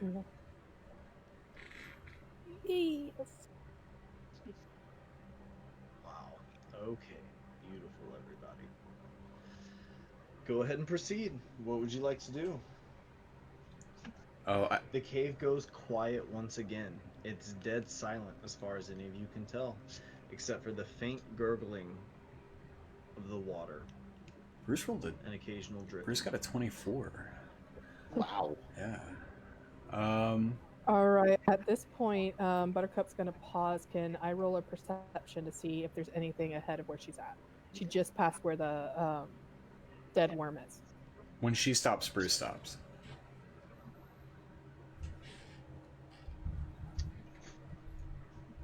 Okay, Buttercup. I will say you spot this.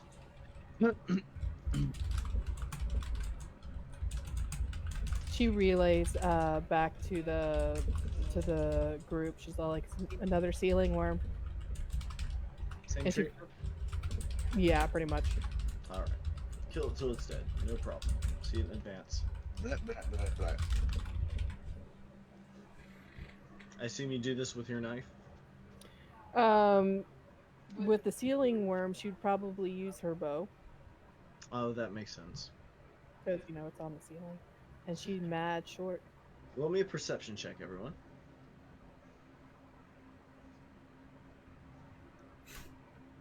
Savannah and I both rolled at the same time, and I was like, oh, I got a 20. Oh, it's at 11. It's like, oh, good. So- Oh.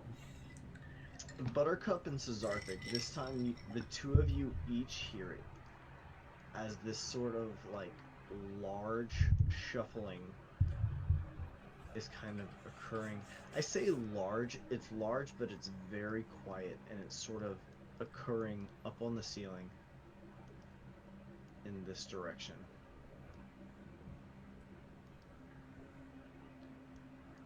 It looks dark. Buttercup, you can just barely kind of make something out on the ceiling just around the corner here. Can she just go ahead, draw her bow, and fire once to see if she can, get whatever's on the ceiling to fall? Because she shot it? Attack at disadvantage. Okay. Oh. Wow. One more? Wow. Wow. That's- Okay. All right. Very cool. Let's go ahead. I need everyone to roll me. Yeah. I'm sorry. Sorry, go ahead, sir. Everybody rolling initiative, please. Would that be a Gloomstalker for that, or would it be for her next round? Gloomstalker for that would work. If you wanted to use Gloomstalker. I can go ahead and use it right now. Yeah. Boom. Nice.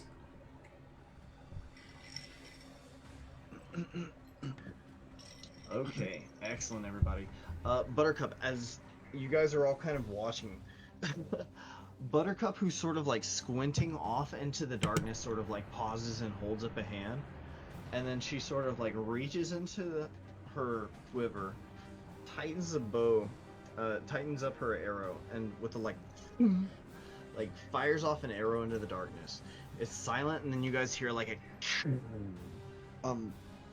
Sorry. and it sort of just echoes through the whole cave here. And you guys hear a crash on the ceiling as this large creature, it doesn't fall, but it suddenly begins writhing on the ceiling. And you guys know what's up over this way. Would Savannah have done sneak attack if she did that from stealth? Yes, I would say so. It was before our battle started, and she's not an assassin, right? No, No. Not yet. That's right. She's level 2. not yet. Okay. Not yet. Not yet. But she's a Ranger Revise, and Ranger Revise has advantage against enemies who haven't acted. Yeah. So Okay, I do sneak attack too? that is correct. I didn't mean to click twice. I missed out once. Not super great. Okay. Okay. Let's go ahead and get things started. Word. 26 absolutely hit. What was the damage on that? Say it was advantage, so we'll take that 10. Sink a beautiful hit with that arrow. 20, was it 19? How much extra damage do you do there? I think that's 19 altogether. 9, an additional 9, yeah. Wow, goddamn, Buttercup. Okay. And then, Buttercup, you're actually up first. What would you like to do on your first turn of combat? At this point, you can make this creature out fairly easily up in the dark. Bruce and Cesarthic, I will say you guys have a very strong idea of where this thing is. It's lashing about on the ceiling. As you get closer, you will be able to see it. But from this distance, actually, with Bruce's pants, yeah, from this distance you can't quite make it out. But I should be able to with dark vision, right? Yes, you hear it lashing about, like, Okay, at the cool. edge of your I'm vision. just so glad I put you in a situation where you had to say, "Does Bruce's pants?" and then you think for a second. Bruce's magical light pants. Genuinely tickled me. Oh fuck! Oh fuck! All right, so It's huge. what Buttercup is going to do is she's going to fire off her longbow again. And this time I do not get Gloomstalker, right? It's only the first round. You do not get Gloomstalker. However, I believe you still have advantage. Okay. So I just roll it twice. So, Go ahead. Yep. Yeah, roll your attack twice and then your sneak attack. And you have sneak attacks as well. 15. That actually will hit. Oof, for an additional 14. Oh my god. Alright. As in, you release another arrow and you hear another, like, shriek out in the dark. Now, Bruce, as Buttercup fires off these two arrows, you hear something up in the ceiling area, not too far away. And there's a sort of like crashing as each of these arrows sort of find their mark out in the dark. Okay. What would you like to do? Bruce is going to take his red pants and pray that they're going to provide enough light as he races towards the direction of the arrows. Okay. As you near this thing, you're going to see this massive creature up on the ceiling as it's sort of writhing about. Okay. It's on the ceiling? Yeah. Okay. Wouldn't you have to do your jump thing? Fuck. Can I jump up there and punch it? I'm going to say it's about, let's say 20 feet up on the ceiling. What's your jump height? I don't know. That's strength based, correct? Mm-hmm. I will say, if you like, if you want to make an athletics check to jump up to this thing, if you succeed, I'll let you do it as a free action, but if you fail trying to get up to it, then I will have that count as your attack, and you will fumble that. So, you know, I don't want to be the kind of guy that's just like, hey, Mr. DM, can I get this cool free thing? But would it be okay to perhaps, instead of athletics, use my acrobatics to do that? Say athletics, I meant acrobatics. Yes! Okay, cool. Let's... You're parkouring your way Oh, up that's the a wall. fucking +8, Sorry. baby. Let's I'm do sorry. that. I actually meant acrobatics in that. Yeah, because you're essentially parkouring your way up the wall. If you want to use a key point, you can do it for free. No! Oh no! How? Bruce! No! Bruce, you're in your prime. You're ready for it. But as you're running and preparing to, like, sprint up this wall, you suddenly walk into a long, sticky, barely visible tendril as a ceiling worm, like a long, thin line of spit sort of like snags onto your, it just slaps into your face like a spider web. And you suddenly feel yourself tugged off the ground, and looking up you see like a large wormy mouth sort of like working as it pulls you upwards. Oh, fuck. Wow, okay. You know, that's a great lesson, viewers at home. Sometimes you have a +8 to your roll, and you're like, oh, don't worry, guys, I got it, it's fine. And then you roll a 1. Hey, that's how it goes. That's how it but you goes. know That's the what? beauty of it. That's the beautiful thing This about probably D&D. won't be the death of Bruce. Probably. How will he escape this You're the perilous DM. situation? Okay. Bruce, you're caught in the jaws Yeah, here. it's fine. Anything with your bonus action? I can't do anything with my bonus action because I would actually, I think, if memory serves, I'd have to actually attack in order to bonus act, correct? No. In my game, I house rule that as long as you burn a key, you can go ahead and roll those. I don't care if you attack first. It's worth a key. How threatening does it appear to be? Well, it is a mouth that is gradually tugging you towards the ceiling. You are lifted off the ground. That's pretty bad. Let me just show you this picture. Wow. It's that. That thing is pulling you towards it. Holy fuck. It is about the size of your torso coming off the ceiling here. Okay. It doesn't look pretty.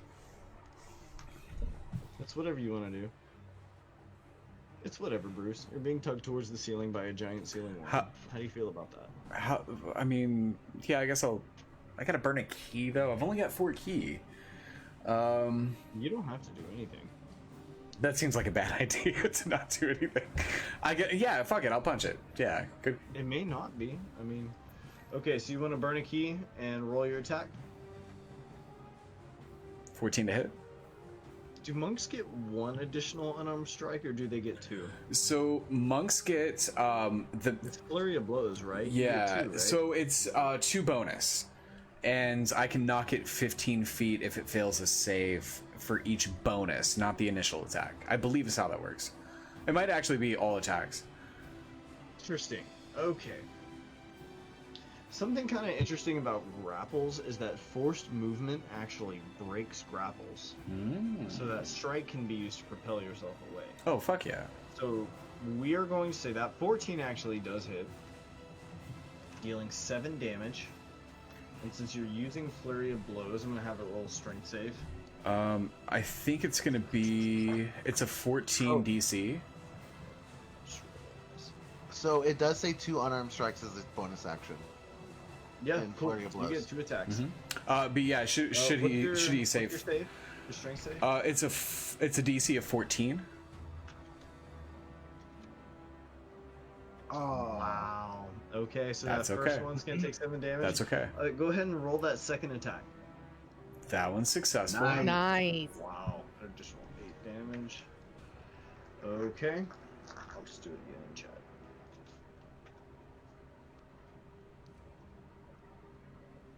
Nice. Okay, Cool. so Bruce, your first strike doesn't quite do the trick. This thing is pulling you towards it, and as this like large toothy maw is like approaching your torso, you sort of just like strike the gums, and it just crushes part of the mouth inward.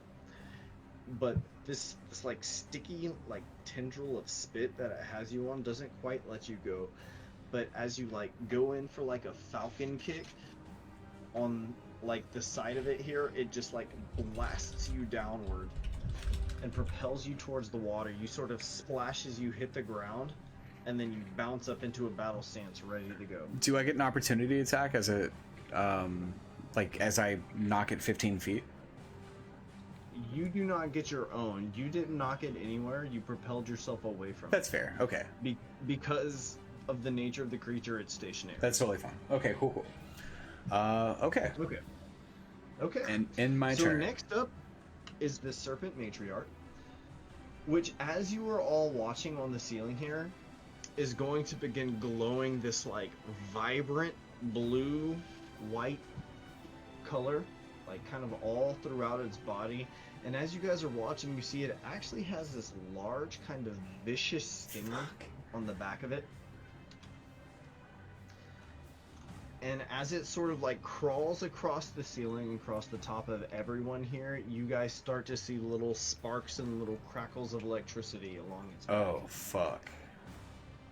And at this point, it is going to attempt to constrict Buttercup. Oh no. Holy shit, Buttercup. Okay, so that is going to deal a whopping 14 damage. And can you roll a grappling DC against 23? Yikes. That's a fucking Okay, DC. how do I do that? Is it like on the skill thing? It's an athletic check. Athletics or acrobatics. So as this like vibrant electric blue sort of like serpent sort of crawls along the ceiling, sort of like this like serpentine tail is going to lash out like a whip, and the stinger like lashes down on Buttercup, sort of wrapping it around, and the muscles constrict tightly as this stinger sort of sinks into you. Okay, so do I do acrobatics or athletics?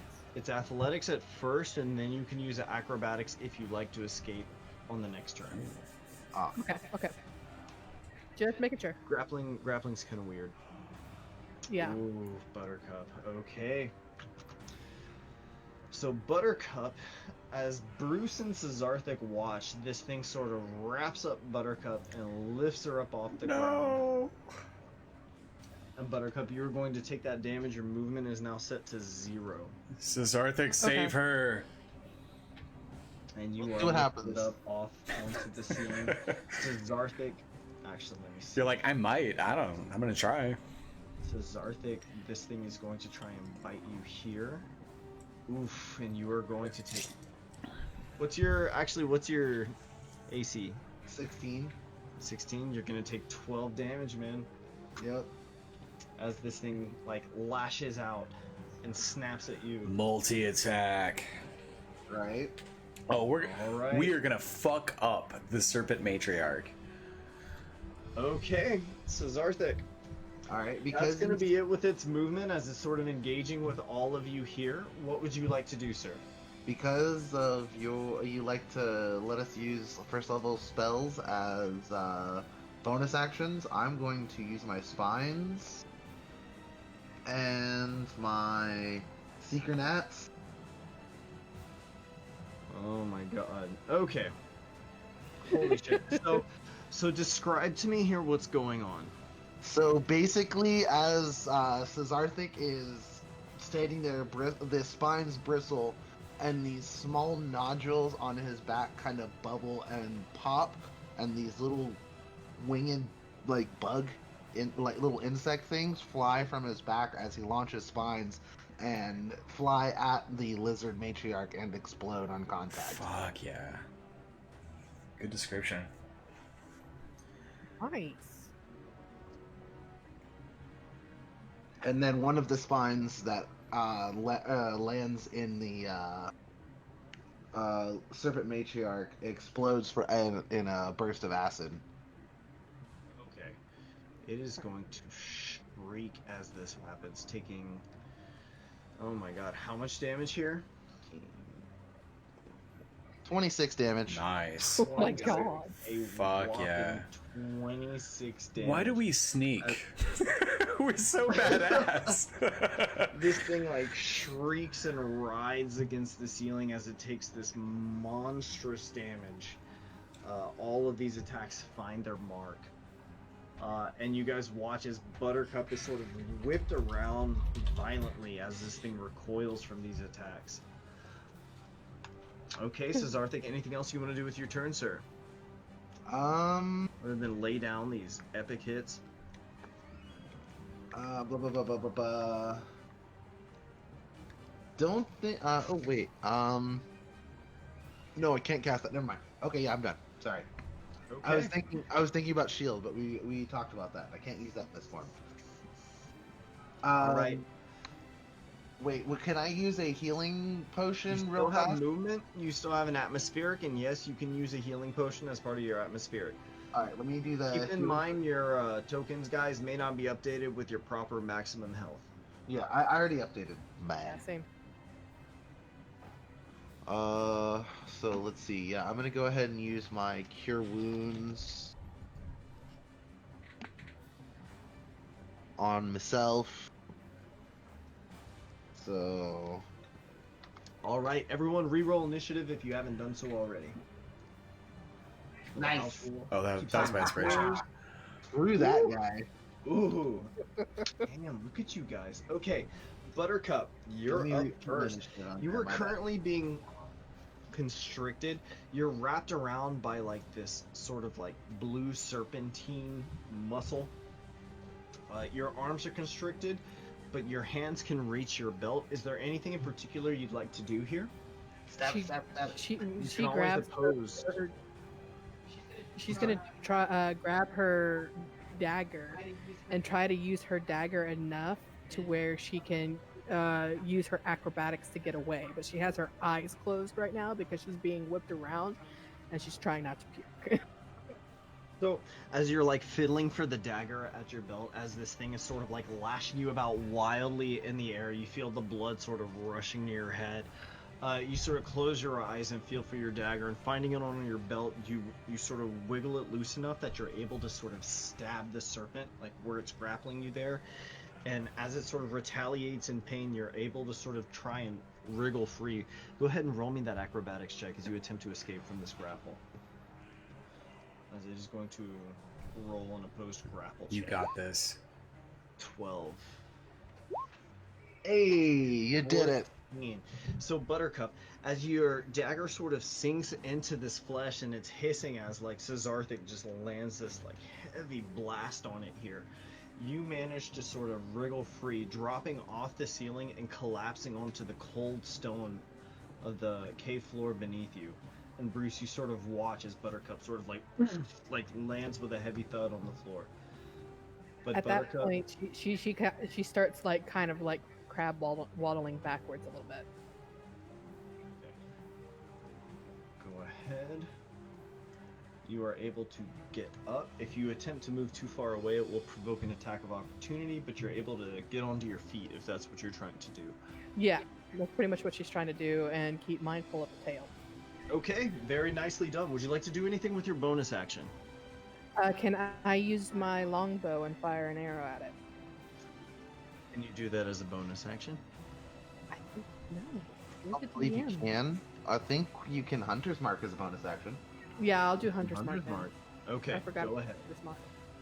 I will make a note here. It is Hunter's marked. How much HP does Buttercup have? 27. Word. Okay, cool.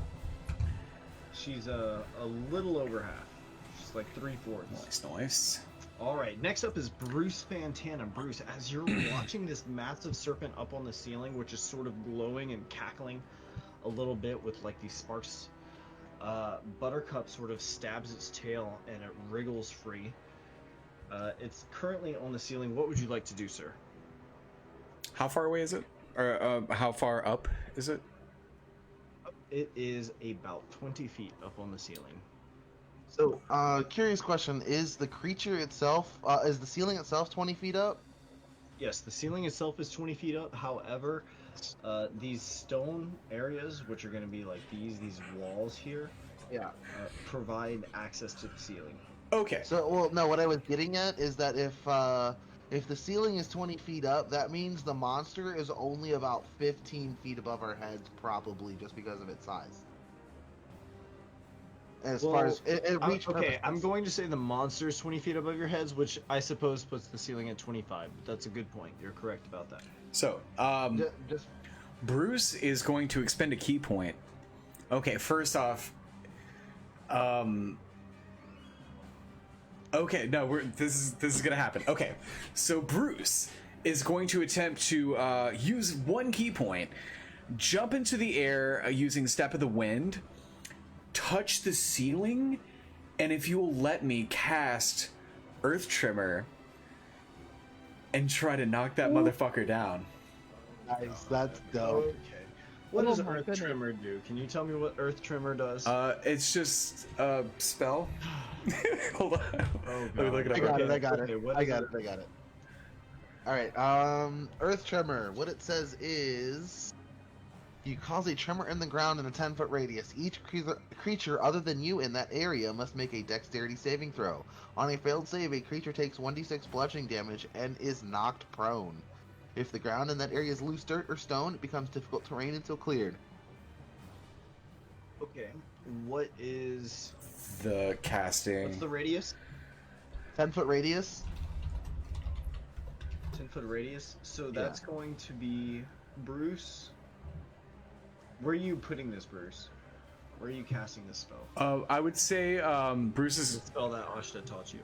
going to attempt to jump towards the middle area, close to the feet, or at least 1 foot of the creature.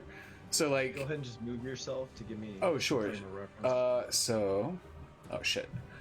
I'm trying to move it. Trying to move it in OBS. That's not working. Okay. So Bruce is gonna go like right about here, if possible. If that makes sense.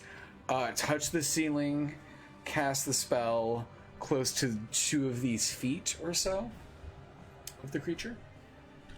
Okay. Go ahead. Okay.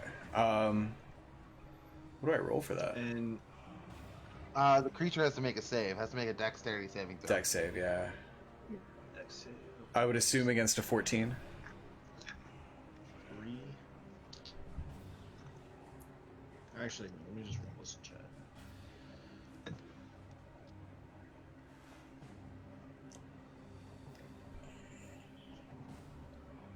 Fuck. Oh, damn. Fuck. Okay. Okay. Wow. God damn, that was a good idea. Can I use my Any consequences? Oh fuck. Such a good idea. So Bruce, what are you attempting to do? Remind me again. I'm sorry. I was just using Step of the Wind to jump up there and cast a spell, and I can't imagine, like my palm would Tremors. my palm would probably touch the ceiling and then try to cause these tremors, but this giant fucking thing holds on tight.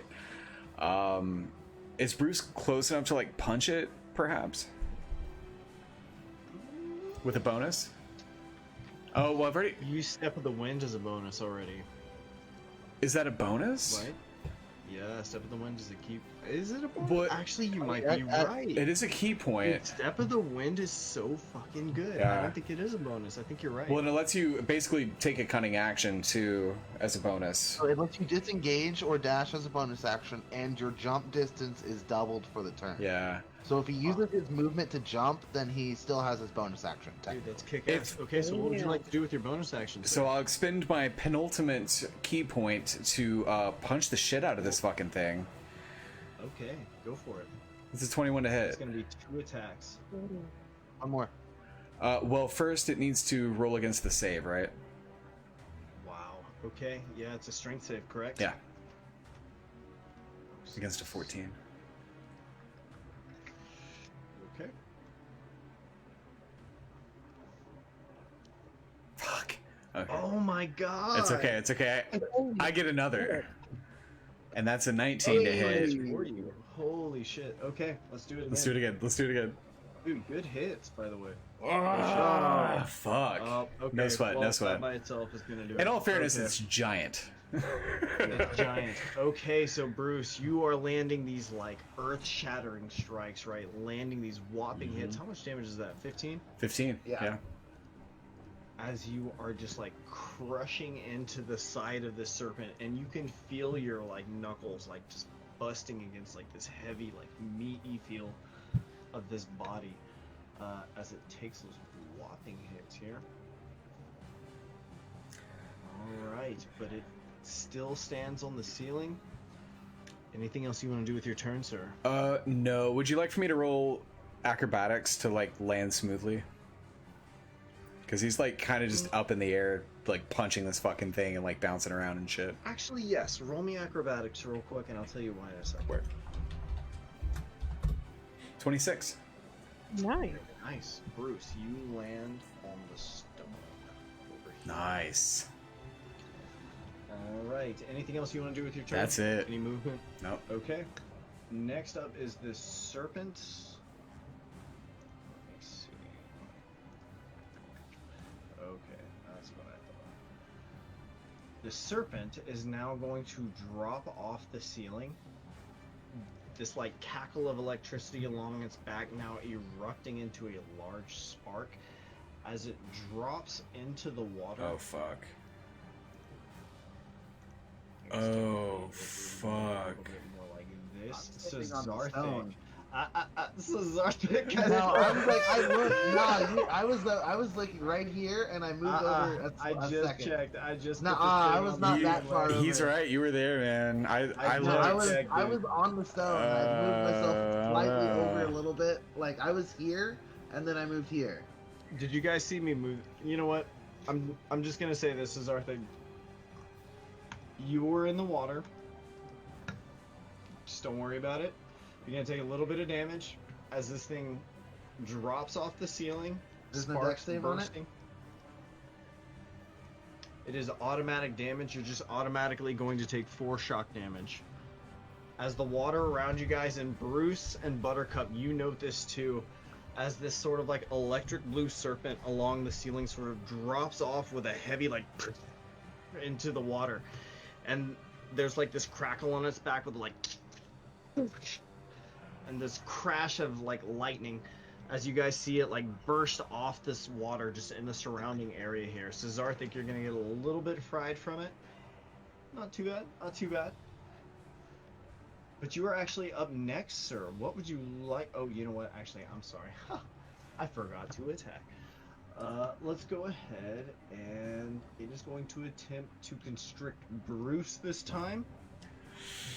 Does a 19 hit you, Bruce? 19 barely, but it does. It does hit. All right, you're gonna take 8 damage, sir. Can you roll an athletics check against 25? Got it. And Cesarthic, it is going to bite you. Does a 15 hit you? Nope. All right, so it's gonna snap at you, but you sort of dodge to the side. Buttercup, you see you have a kind of an exposed opportunity here. But before I roll, I just want to let you know that I'm probably almost definitely using my inspiration. Okay. Yeah, I'm gonna use my inspiration. Wow, 22. I'm afraid that's not gonna cut it, Bruce. Yikes. Okay, Bruce is grappled. Ouch. All right. Fuck. So as this thing lands in the water here, its tail is going to sort of like whiplash around you, Bruce. Its large stinger sort of like sinking into like your shoulder. And you're going to take that whopping damage there. And you are now grappled up in its tail, Buttercup. You watch as Bruce is now like sort of wrapped up the same way you were just a moment ago. Cesarthic, it snaps at you. It doesn't quite hit you. Everyone reroll initiative if you haven't done so already. I haven't taken my turn yet. Yeah, Eddie hasn't taken his turn yet. Yeah, he's last, right? Yeah, it's my turn right now. Yes, that's correct. Cesarthic, you're up next.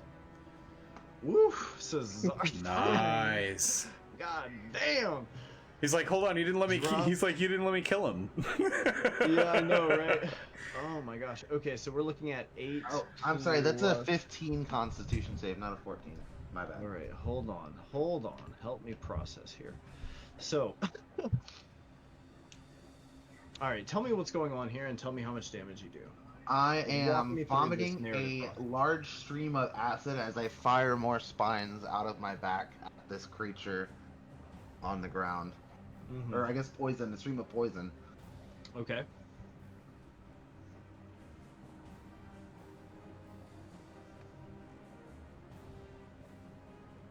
Okay. Yeah, So, that's... so you're basically just blasting it with poison and spines? Yes. Okay, how much damage do you do? So that's going to be Help me out with that Uh, math right quick. And for 20, anybody watching, we 26. use like assassin rules for crit, so it's max potential damage, like max dice pool damage plus So- whatever you roll. 26 on the spines and another 20 if he fails a con save, which is 15. Jesus. Nice. Fail. Fail. Fail. Wow. Okay, let's see.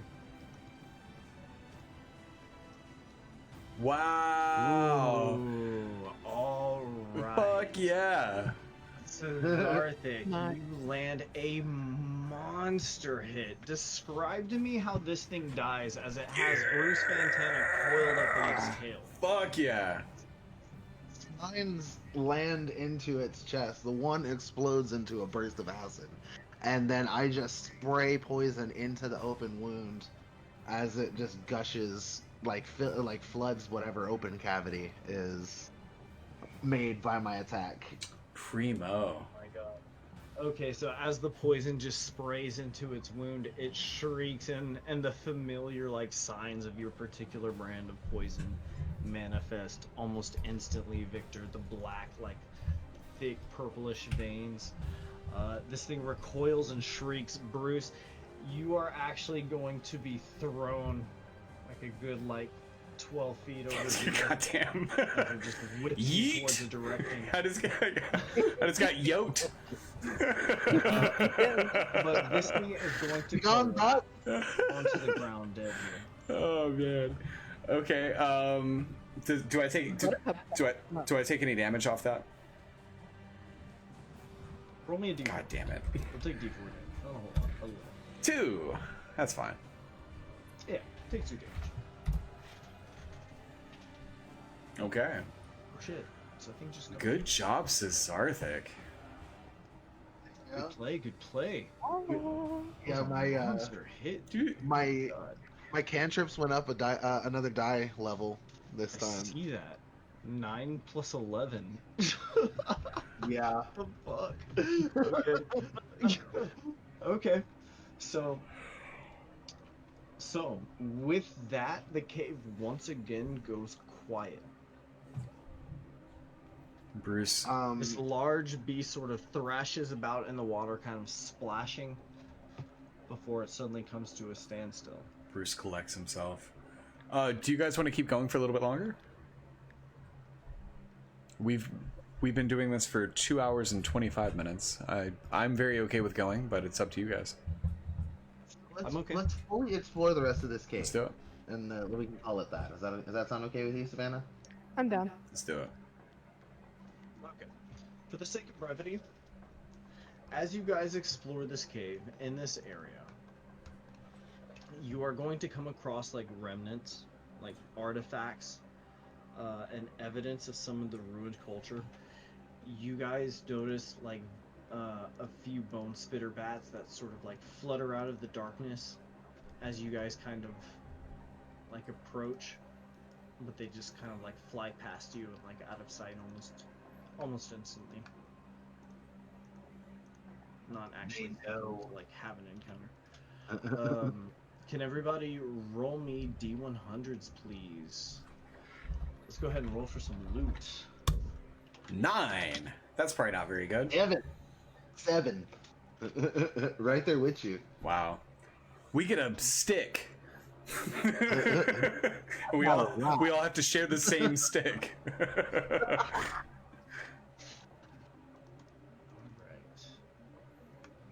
I really hope Hunter at some point says, "Oh fuck, I wasn't prepared for that." Again? That's how the Again? that's how the That's what loot's about, that's dude. how the necklace happened. Yeah. Every session. Let's see. Gee, what was that? How many? That was 2 rounds that I just blasted this thing and Yep. Murdered it. 7, 14, 26. 26 one round and Jesus 40. 20. I really wanted to just like send it flying. Alright. Okay. Yeah, that was okay. 26. Thank God. That all worked out. Starting from the bottom, who had the lowest? Me at 7. That's Victor. 7. Okay. Holy shit. Alright, roll me 2d20.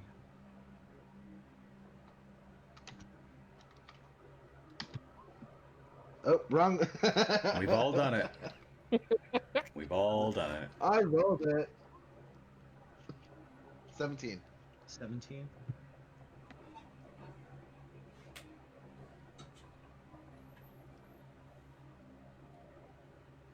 Okay. Okay, Victor. You find what appears to be like a ceremonial cutting implement. It's roughly shaped in like a like kind of axe or a saw shape. It's extremely delicate, or not delicate, rather Good. intricate, and extravagant. Nice. It's beautiful. It's essentially an extremely fine, sort of like intricately made, but it's all entirely made of like this coral. But your hand axe, like the coral that this hand axe is made from, seems to be like oddly solid.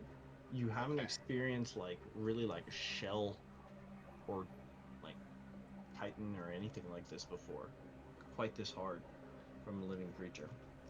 So you essentially have a fine coral hand axe, is essentially a hand axe +1. Okay. But we don't call shit hand axe +1 because what do we have next? We got Bruce at a 9. 9. Who's got a 9? Whopping Okay. 9. Okay, Bruce. You are going to get A scroll of comprehend languages. And a stick.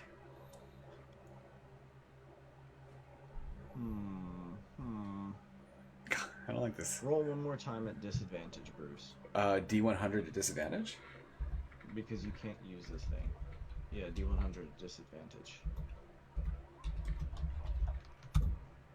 Hey, 40.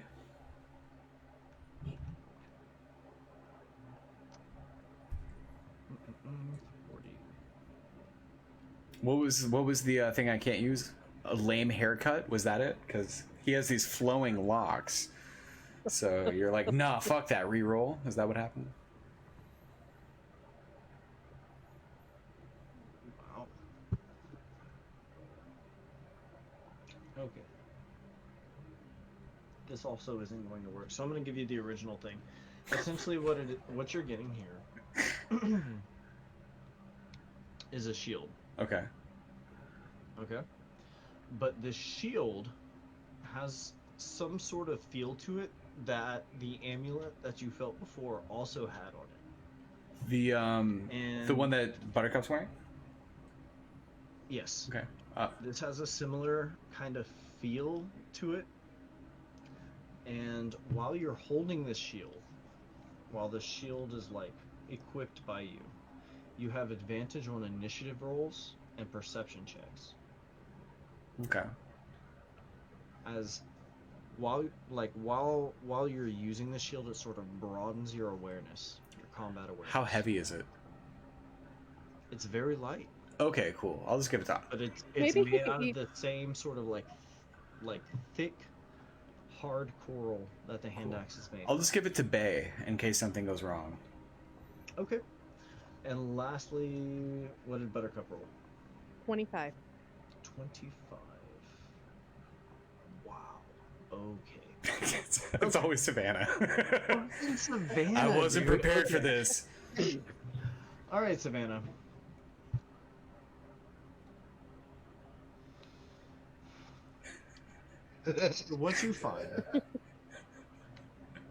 What you find are these extremely fine cloths, which when wrapped around your feet are sturdy and muffle the sound of your steps, Nice. regardless of the surface that you're moving on. Nice. You have Yes. advantage on dex, on stealth checks, rather, Cool. that rely on moving silently. And your footsteps do not make a sound while you're wearing these cloths around your feet. Assassin shit. That's This awesome. cloth also seems to be made from some sort of organic material, almost plant-like, that you do not recognize. It's He's gonna hunt for the said plant thing. She's like, this thing is awesome. God, Savannah has advantage on stealth. you've got checks now. weed shoes. Is that what it is? I'm gonna say she's got seaweed wrap feet, like feet wraps, basically, just like Oh my Smoke God. super hipstery, like beauty items. You can smoke your shoes, dude. I swear to God, just the perfect commando. Okay, you guys. This cave, exploring the rest of this cave, there does seem to be sort of a similar situation as to what's downstairs. It appears to be, you see, like, evidence here and there, but very sparsely, that this used to be a temple. There are, like, bits of tile which are kind of broken off, but generally speaking, it's a lot of stone, it's a lot of stalagmite and stalactite. Okay. It looks like this place has been a cave for a very, very long time, even though there are odd bits of civilization here and there. How does that make you feel?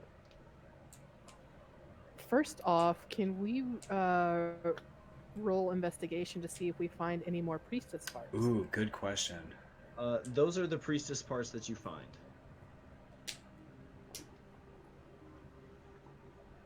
Those artifacts that you all picked up. Yeah. Oh, okay.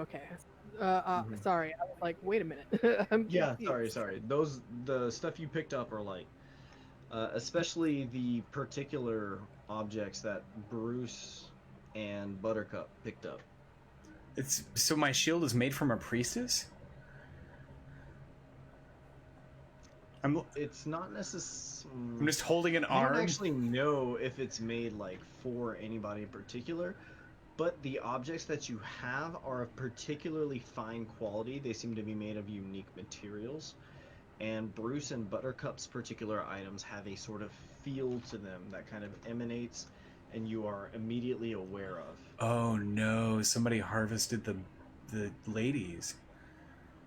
Oh no! Or this was one of the items that they were holding, like the necklace was for one of the other ones. Yeah. Maybe. Oh, We should take We should take these items back to Ashta and uh, Viola. Yeah, Wyola. Nice, got it Yeah, right. I think so too.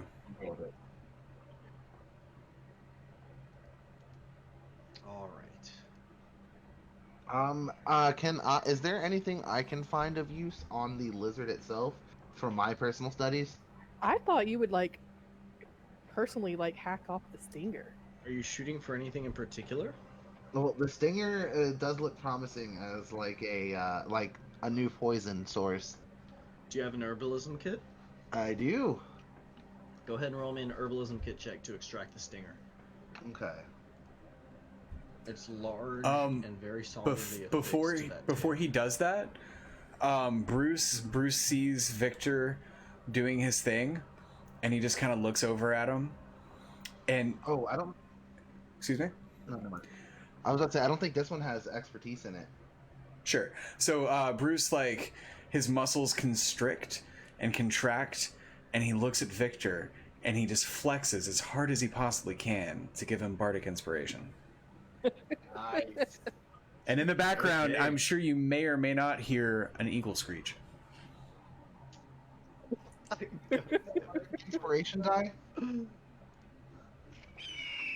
Yes. What is your Excellent. inspiration die, Bruce? I believe it's a D. Is that a It's just a D6? D6. Very nice, man.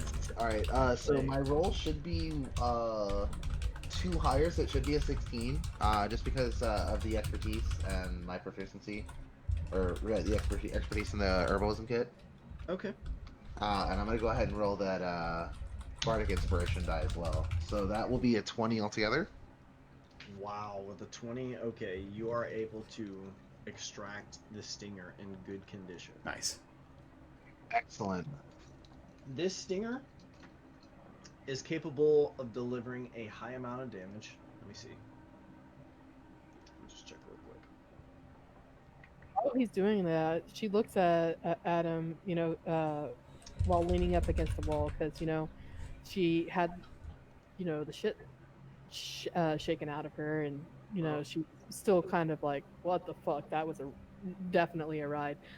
She points at it and she's like, it also has horns. Do you want the horns? You can mount that on a wall. The other thing I would be interested in is the bioelectric abilities. That will be much more difficult. Go ahead and roll me one more time. Okay. I will say you can get the stinger. It inflicts a d6 plus your strength mod and damage, Okay. and it injects a poison if you have a poison to inject. Okay. Cool. That's awesome.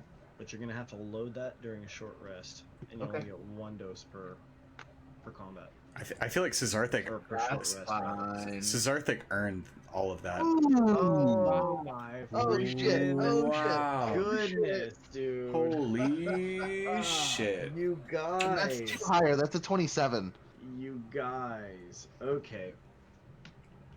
All right, Eddie. I guess you just. Fucking stick your. All right. No, you don't stick your hand and rip it out. But through careful and precise extraction, you are able to sort of like examine the nervous system of this thing and the way that like this electric system is sort of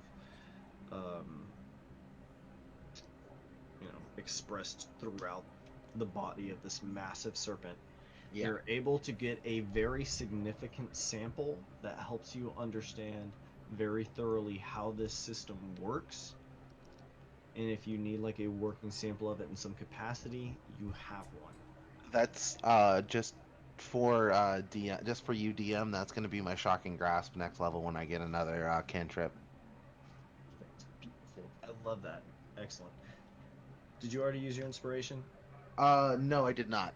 Oh no, I did. I used it earlier. All right, you have another inspiration for that. I Sweet. love the way you incorporated that. Very well done. Nice. Okay, very well done, guys. Would you like to do anything else in this cave? You have your artifacts. You have cleared the serpents out of here, thereby making Finnegan's Bucket a much safer place. Also, if you clear it out enough, if you guys just decide you don't want to like, completely clear this whole place out entirely, you may well have a multi-story cave system on your hands that you can do something with, but that's entirely up to you guys. I would like to very thoroughly clear it out, honestly. I feel like that would be a good idea, just to make sure all of the threats, like the bone spitter bats, are killed and there's no other monsters lurking.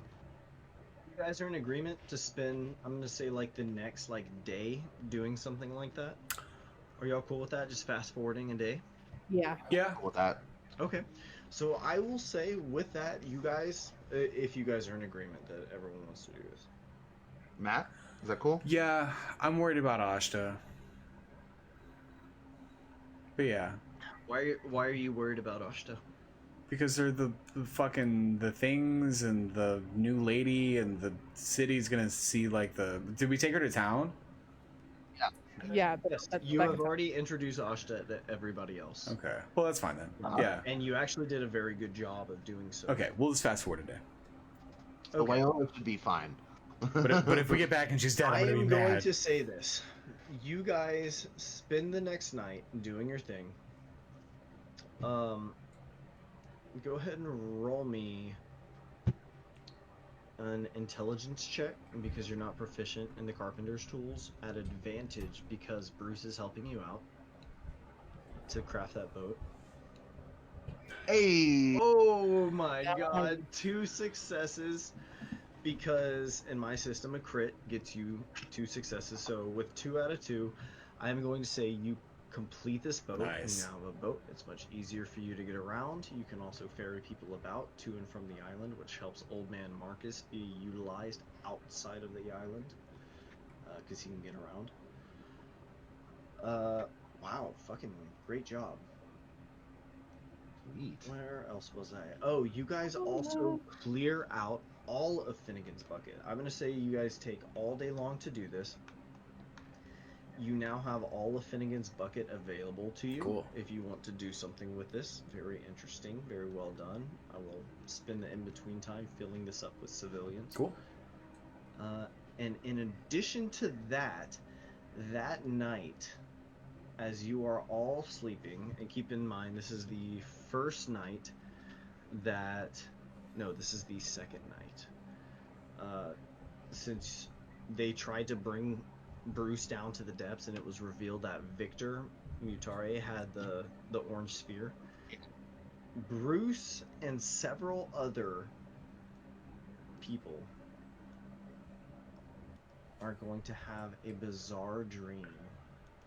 So was it Victor that they were dragging down? Because I remember Bruce like jumping through the water using a. I was the one that got dragged Maybe it down. was Victor. Maybe Yeah, it was, I used a key point. maybe it was like Cesarthic. Or... Yeah, because I broke their grapple with Step of the Wind. Yeah. Okay, that actually sounds right. You're right about that. I'm sorry. But regardless, several people have this dream of these creatures. And these creatures were sort of like feeling at the ice wall, kind of unable to move past the barrier the way that you guys have been able to easily walk in and out. And the morning before you guys go and clear out all of Finnegan's Bucket, several people are going to report having the dream of sort of like they have vague memories of like kind of a bright light and several of these pale creatures kind of like looking down from above and kind of examining them. Did they get anal probes? But they wake up back in Norstead. Or here. I guess I'll stick you guys over here. Okay. So, Finnegan's Bucket is completely clear. Ashta and Wyola. Wow. God damn it. Wow. Viola. Wow. Wyola? I think it was Wyola. Right? Wow. Yeah, Viola. Wyola. The two of them are here. In this cave. Or above, wherever you guys would prefer to keep them. Probably the cave below would be a little less obtrusive and more comfortable for them as far as like not water goes. What are you doing with the with the bodies? You're just gonna leave them down there? No, after I've examined the Pale Invaders, I would have disposed of them. Okay. Alright, makes sense. either burn them or something of that nature, just to get rid of the corpses so they don't stink up the place. Okay, well done, everybody. I'm gonna bump you guys back to the Norstead Point main map. So, what in particular would you like to do? You have completely cleared out Finnegan's Bucket. Everyone is still on the island right here. There's not a lot of food. There's not a lot of wood to go around. What do y'all think? I say well, Buttercup is used to hunting, so she mentions to both Victor and Bruce, about the food situation. We need to do, one of us needs to go do some hunting, and there is going to be wood that is needed. I mean, we could salvage what we can from the houses, but let's not necessarily do that at the same time because we can use that for repairs. Okay. You have 3 civilians. One of them is an old man, but he is now able to get back to the mainland because you guys have created a boat, assuming you're not using it at the time, Yeah. and can ferry him around. If you like, you all can just assign these people to gather wood. If you want them to hunt, you can have them hunt. Let's have some people hunt.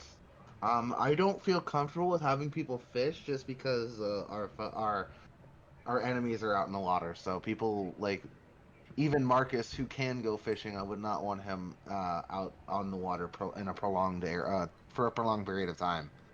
Basically, Sure we thing. we basically don't want more people getting snatched. So I guess we would harvest fish and stuff while we were out for Asha and Wyola. Yeah, we can do that. Yeah. Okay. I feel like Alright. that would be the better way to do that, is that we harvest fish if we can, and then let the others go hunt out on the mainland. So, Victor, given your success with the boat, what would you like your next project to be? I need to work on the crafting gear. The climbing gear? Climbing gear, yeah. Climbing gear. Yeah. Yeah, sorry. Okay, no sweat. So there is now an empty Finnegan's Bucket over here. Let me see, do I have you guys on the right map? Yes, Yeah. I do. There is now an empty Finnegan's Bucket to the west. There's the ship graveyard to the northeast. There is an unexplored cave to the southwest, and Norstead Point to the north.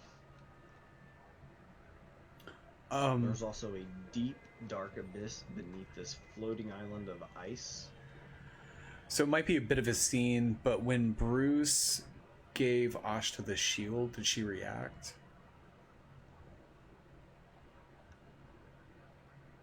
I'm going to say that when Bruce presented Ashta with the shield, she's going to recognize it as an item of great significance. Okay. Roll me an insight check, Bruce. I don't have a token. I'll fix it. Insights. 13. You know what? That'll work. So I'm going to say that when you present her with the shield, you see that she's actually quite naive about a lot of things. And she's going to tell you that the reason that they're called Timeless Daughters is because they are essentially people who are elected to be the storytellers who bring new people in, pass on the story, because as she sort of brought all of you into her order essentially, and in which she showed you all the vision, the history of the merfolk, the city being built, and so on. God damn it, I lost my fucking place. Anyways, it's her job to bring people in, right? And because of this, they spend their whole lives doing this, and they're petrified over and over and over again. So even though Ashta is actually extremely old, she's very naive. She's not physically super old. Would you say she's a MILF? What? How old is she? Gilf? How old are we talking That sounds about? like a setup for a joke. She doesn't know how old she is. Okay. Because she was basically brought out at a time when her civilization was already gone. Okay. And for that matter, Wyola also does not know how old she is. They don't know how long their civilization has been gone. They just know that they have essentially been woken up by another species in a time when they don't recognize anything around them, but they see like fragments of their old society. Interesting. That's the situation. Can Bruce cast Identify on the shield? Yeah. God fucking damn it. Okay, so I warned you. you cast Identify on the shield. I This shield. don't have to. No, it's okay. It's okay. I just have to like improv some lore. So you cast Identify on the shield. The shield belonged to like a guy, right, who worked for the town guard, essentially. And the city guard protected this city, which you recognize from before, from the vision of the city being built. It is the same city down below. I will say from the shield that casting Identify on the shield, you learn that the city down below is in the reefs, but it has a protective enchantment that causes it to not appear like it's there from the outside. Oh. Similar. So if you were to look at it from the outside, it would appear as just like a coral reef or a rock wall. But once you're inside the enchantment, you're able to see the city for what it is. Okay. Good to know. Is that a good stopping point for us tonight, or do you guys want to do something else? I feel like that is, because it's already like 1:30. Yeah. And we can... I want to go explore that other cave next time. I do too, but I'm fading pretty That's fast. fair. Thank you so much, guys. Definitely 100% Thanks very much, everyone. love this campaign so much, and it's been a lot of fun.